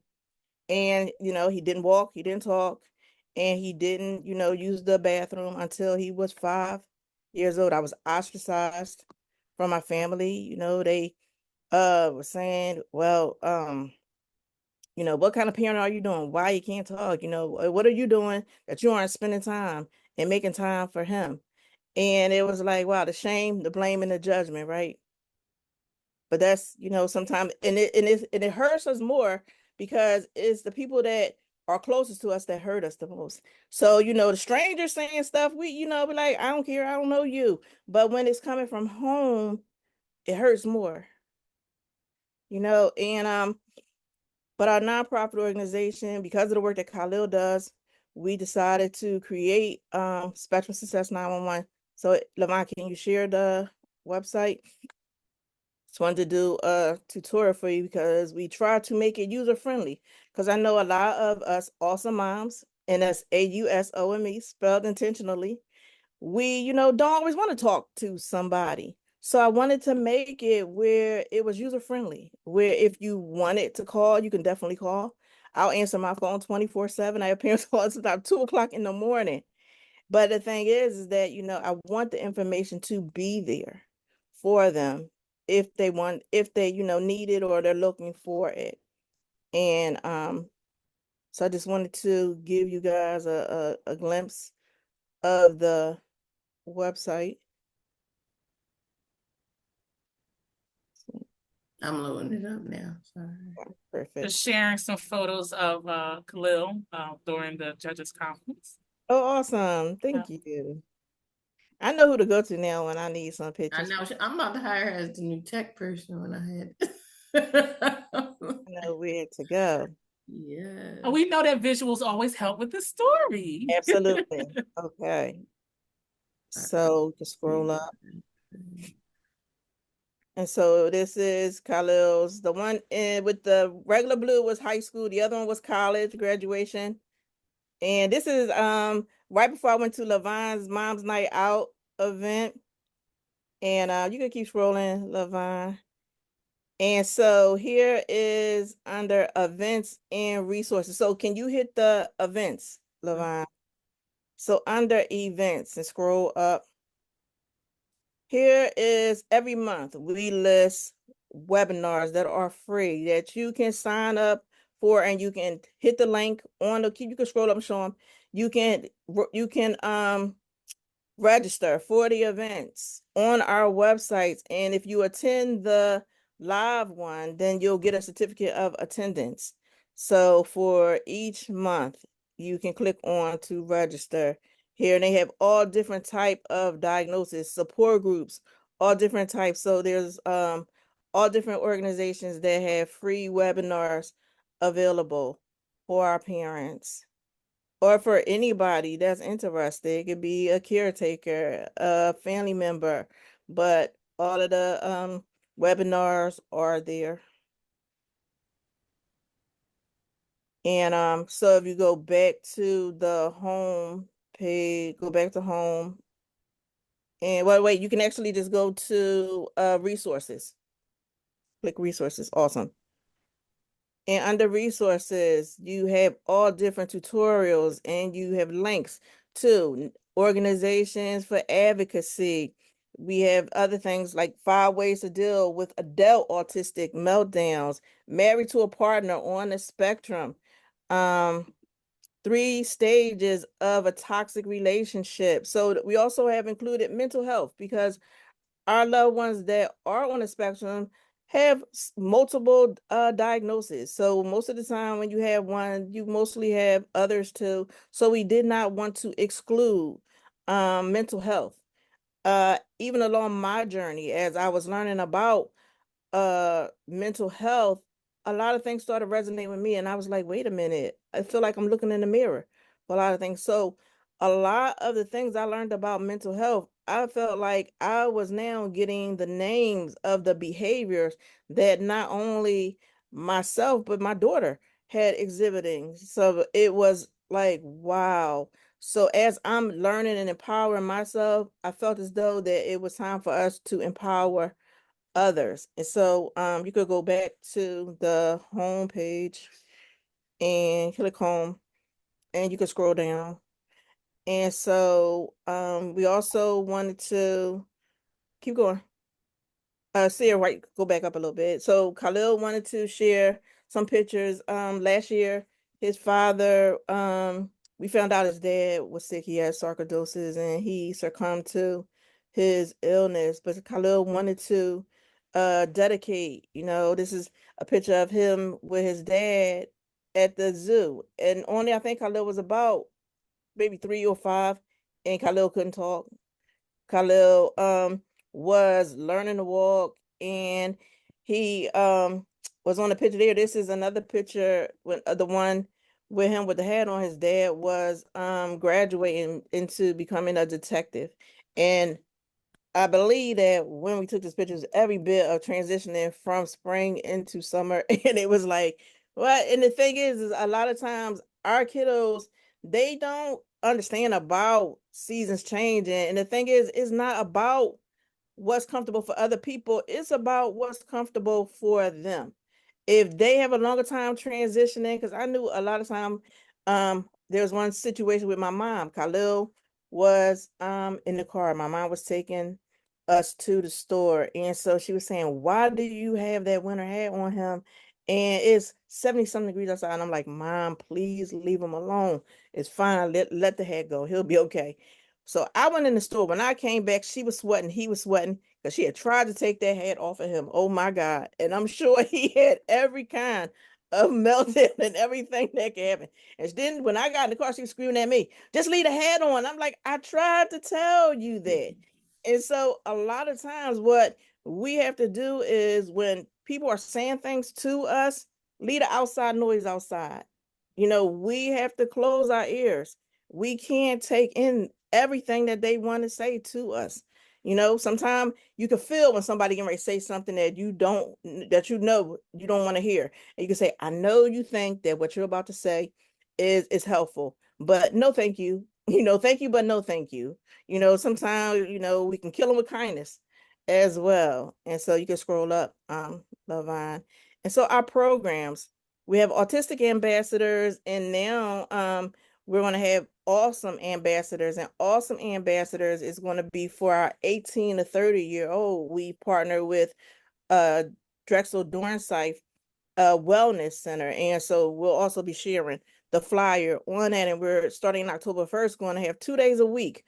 We'll be having programming for them with a learn self-efficacy, advocacy, financial literacy, navigating safe and healthy relationships, how to identify their triggers, and how to self-de-escalate.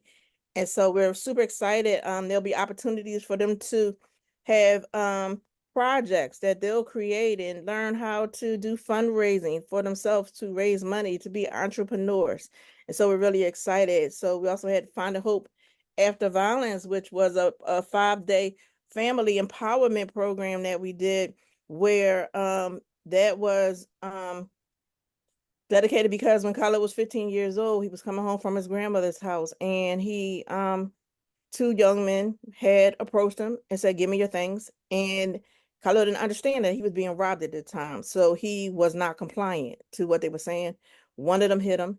Khalil didn't go down, and I'm guessing that he felt intimidated. But what didn't have was it was 2 of them. So one pulled out a gun, and the other one, I guess, didn't know that the gun was part of what they had in store. So when he ran, Khalil ran. And so with his dad being a detective, we had about 100 white, blue shirts at the house. And what really made my heart melt was Khalil said they thought they needed what I had. And I was like, wow, that in spite of all of the negative things that happened, he was still trying to find the good in it. And I was just taken aback from that. We did Yes in Southwest, which is youth exercise and solidarity in Southwest Philly. And in this program, we were helping you with learning self-sustaining information and what to do in scenarios and situations. So we would mock different things, because in Southwest, we're on the news just about every day. And so when the situation with the gun happened, I allowed Khalil to go live with his dad in Overbrook, but some of our kiddos don't have another family member that they can go to, or Uncle Phil out in Bel Air that they can be flown out to be safe. So for our kiddos that have to stay here, they need to learn about the flight, fight, freeze, and even fawn. Learn how to fight with your words, and how to freeze and not do anything if you don't need to. And even with the fawn, sometimes we have to be submissive. If that's going to save us, if that's going to sustain our life, then it's okay. Will you do whatever you need to do so that you can have life? And so we go over different situations, and we do role plays with them, helping them to even, asking the community police officers to come in so that they can get to know the kiddos in the neighborhood. The kiddos can know the police officers, so that way they'll know who they can call to, who's not, who they can't, and different things like that. So we also have peer family coaching where we push in to the home and we use everyday activities in a therapeutic way to promote language and engagement. And so Khalil and I, we would go do home visits and we would teach them how to play Uno or how to play different games or even with painting, how to use that in a way where everyone is coming together. How if your child doesn't want to talk to you, you can use a whiteboard. And if they don't, say, hey, you don't have to say draw emojis on the whiteboard and say, how was your day today? But anything by all means necessary to let you know how your child is doing, because we're living now in a time that if we don't ask our children how their day was or how they feel before they go to bed at night, nobody might not wake up in the morning. So we need to be very cognizant of how our children are feeling. Our children need to be heard and seen. I know I grew up in a time to say, oh, children supposed to be seen and not heard. That's a lie. Yes, children should be seen and heard. And they say, oh, you want to say to your children, oh, well, you're not my friend. But here's the thing, when you ask my daughter, she'll say, oh, my mom is my best friend.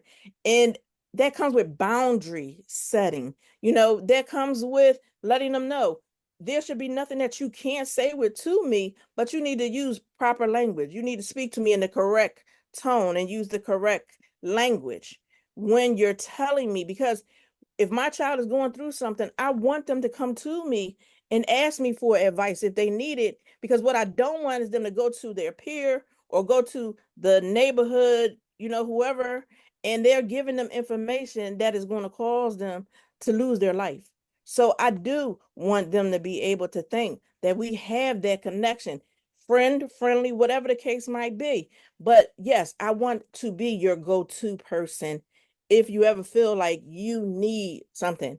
Public speaking, Khalil and I, even for today's event, I know Lavon personally, so she just hit me up on the phone. But you can go on there and you can also leave us a message. You can keep going.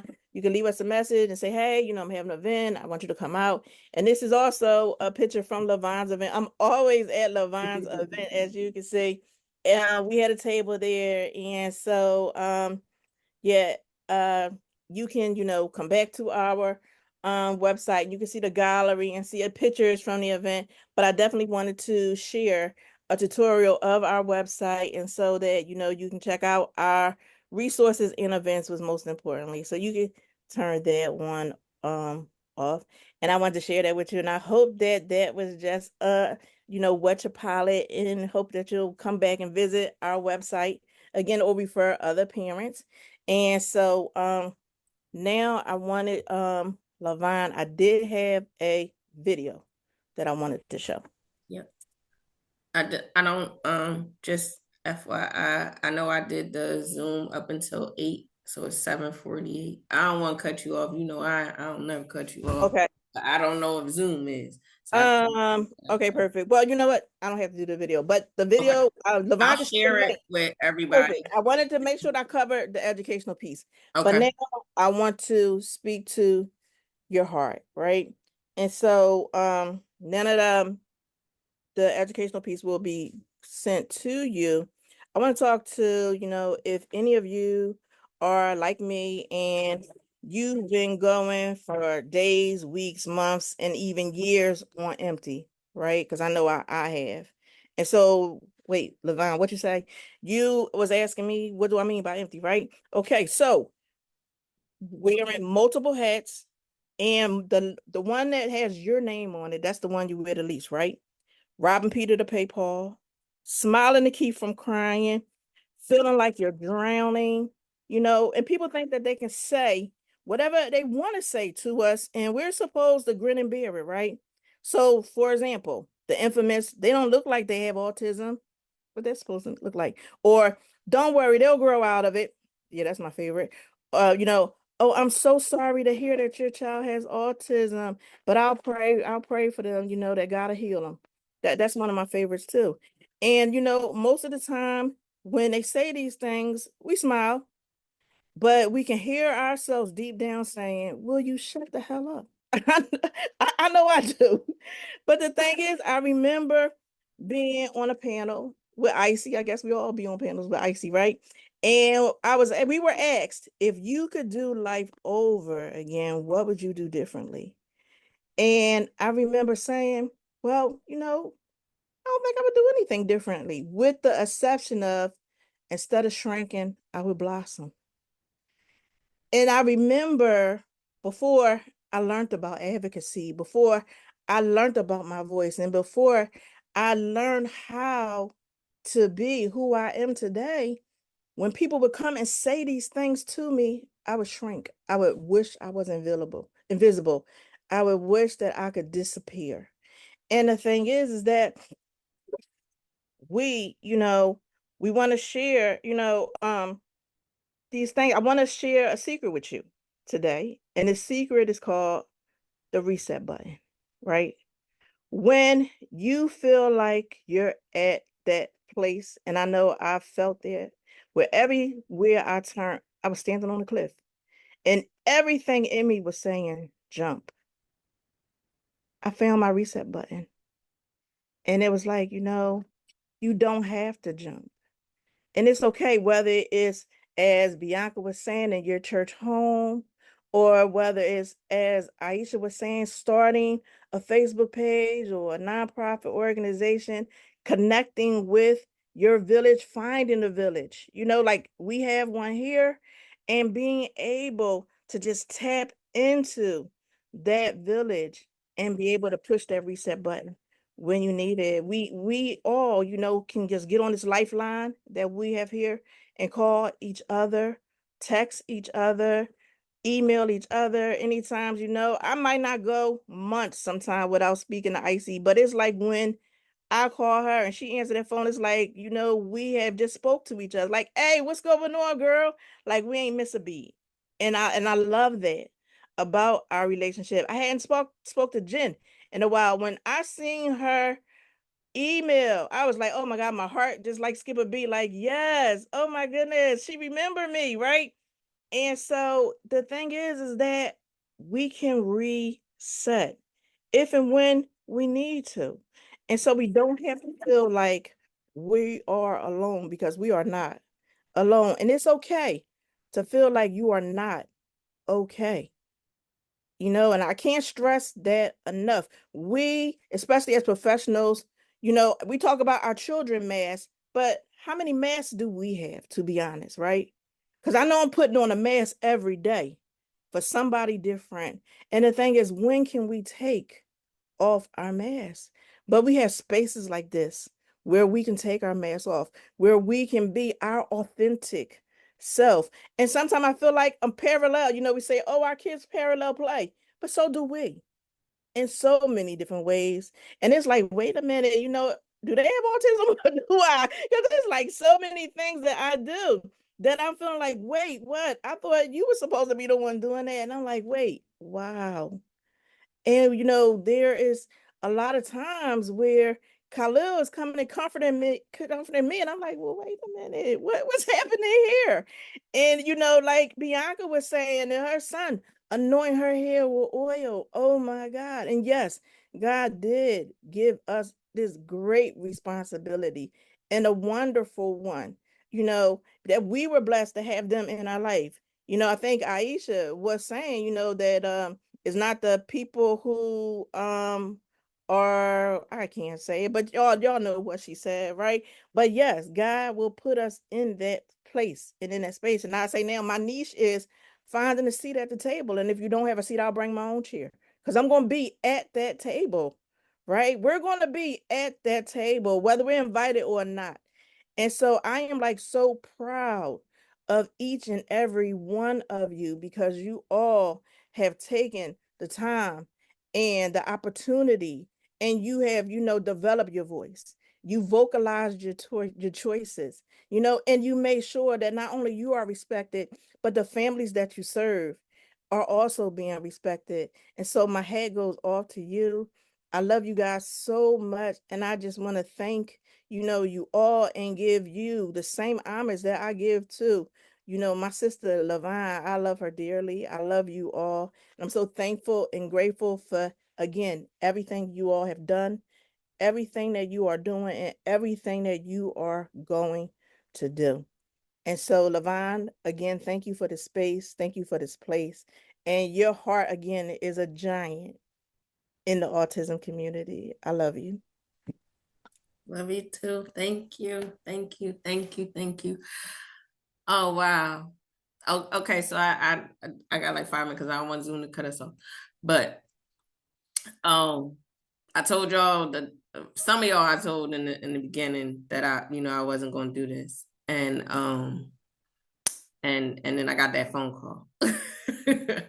And so I know this recording, this video is definitely going to bless some families. And so from my heart to yours, I just want to thank you for spending your evening. But I did it, right? I did it. I stayed obedient. And thank you for you guys for being on here. Cause I know we're moms and we wear many hats. And to say that we're gonna be on here for 2 hours and we've been on here for 4.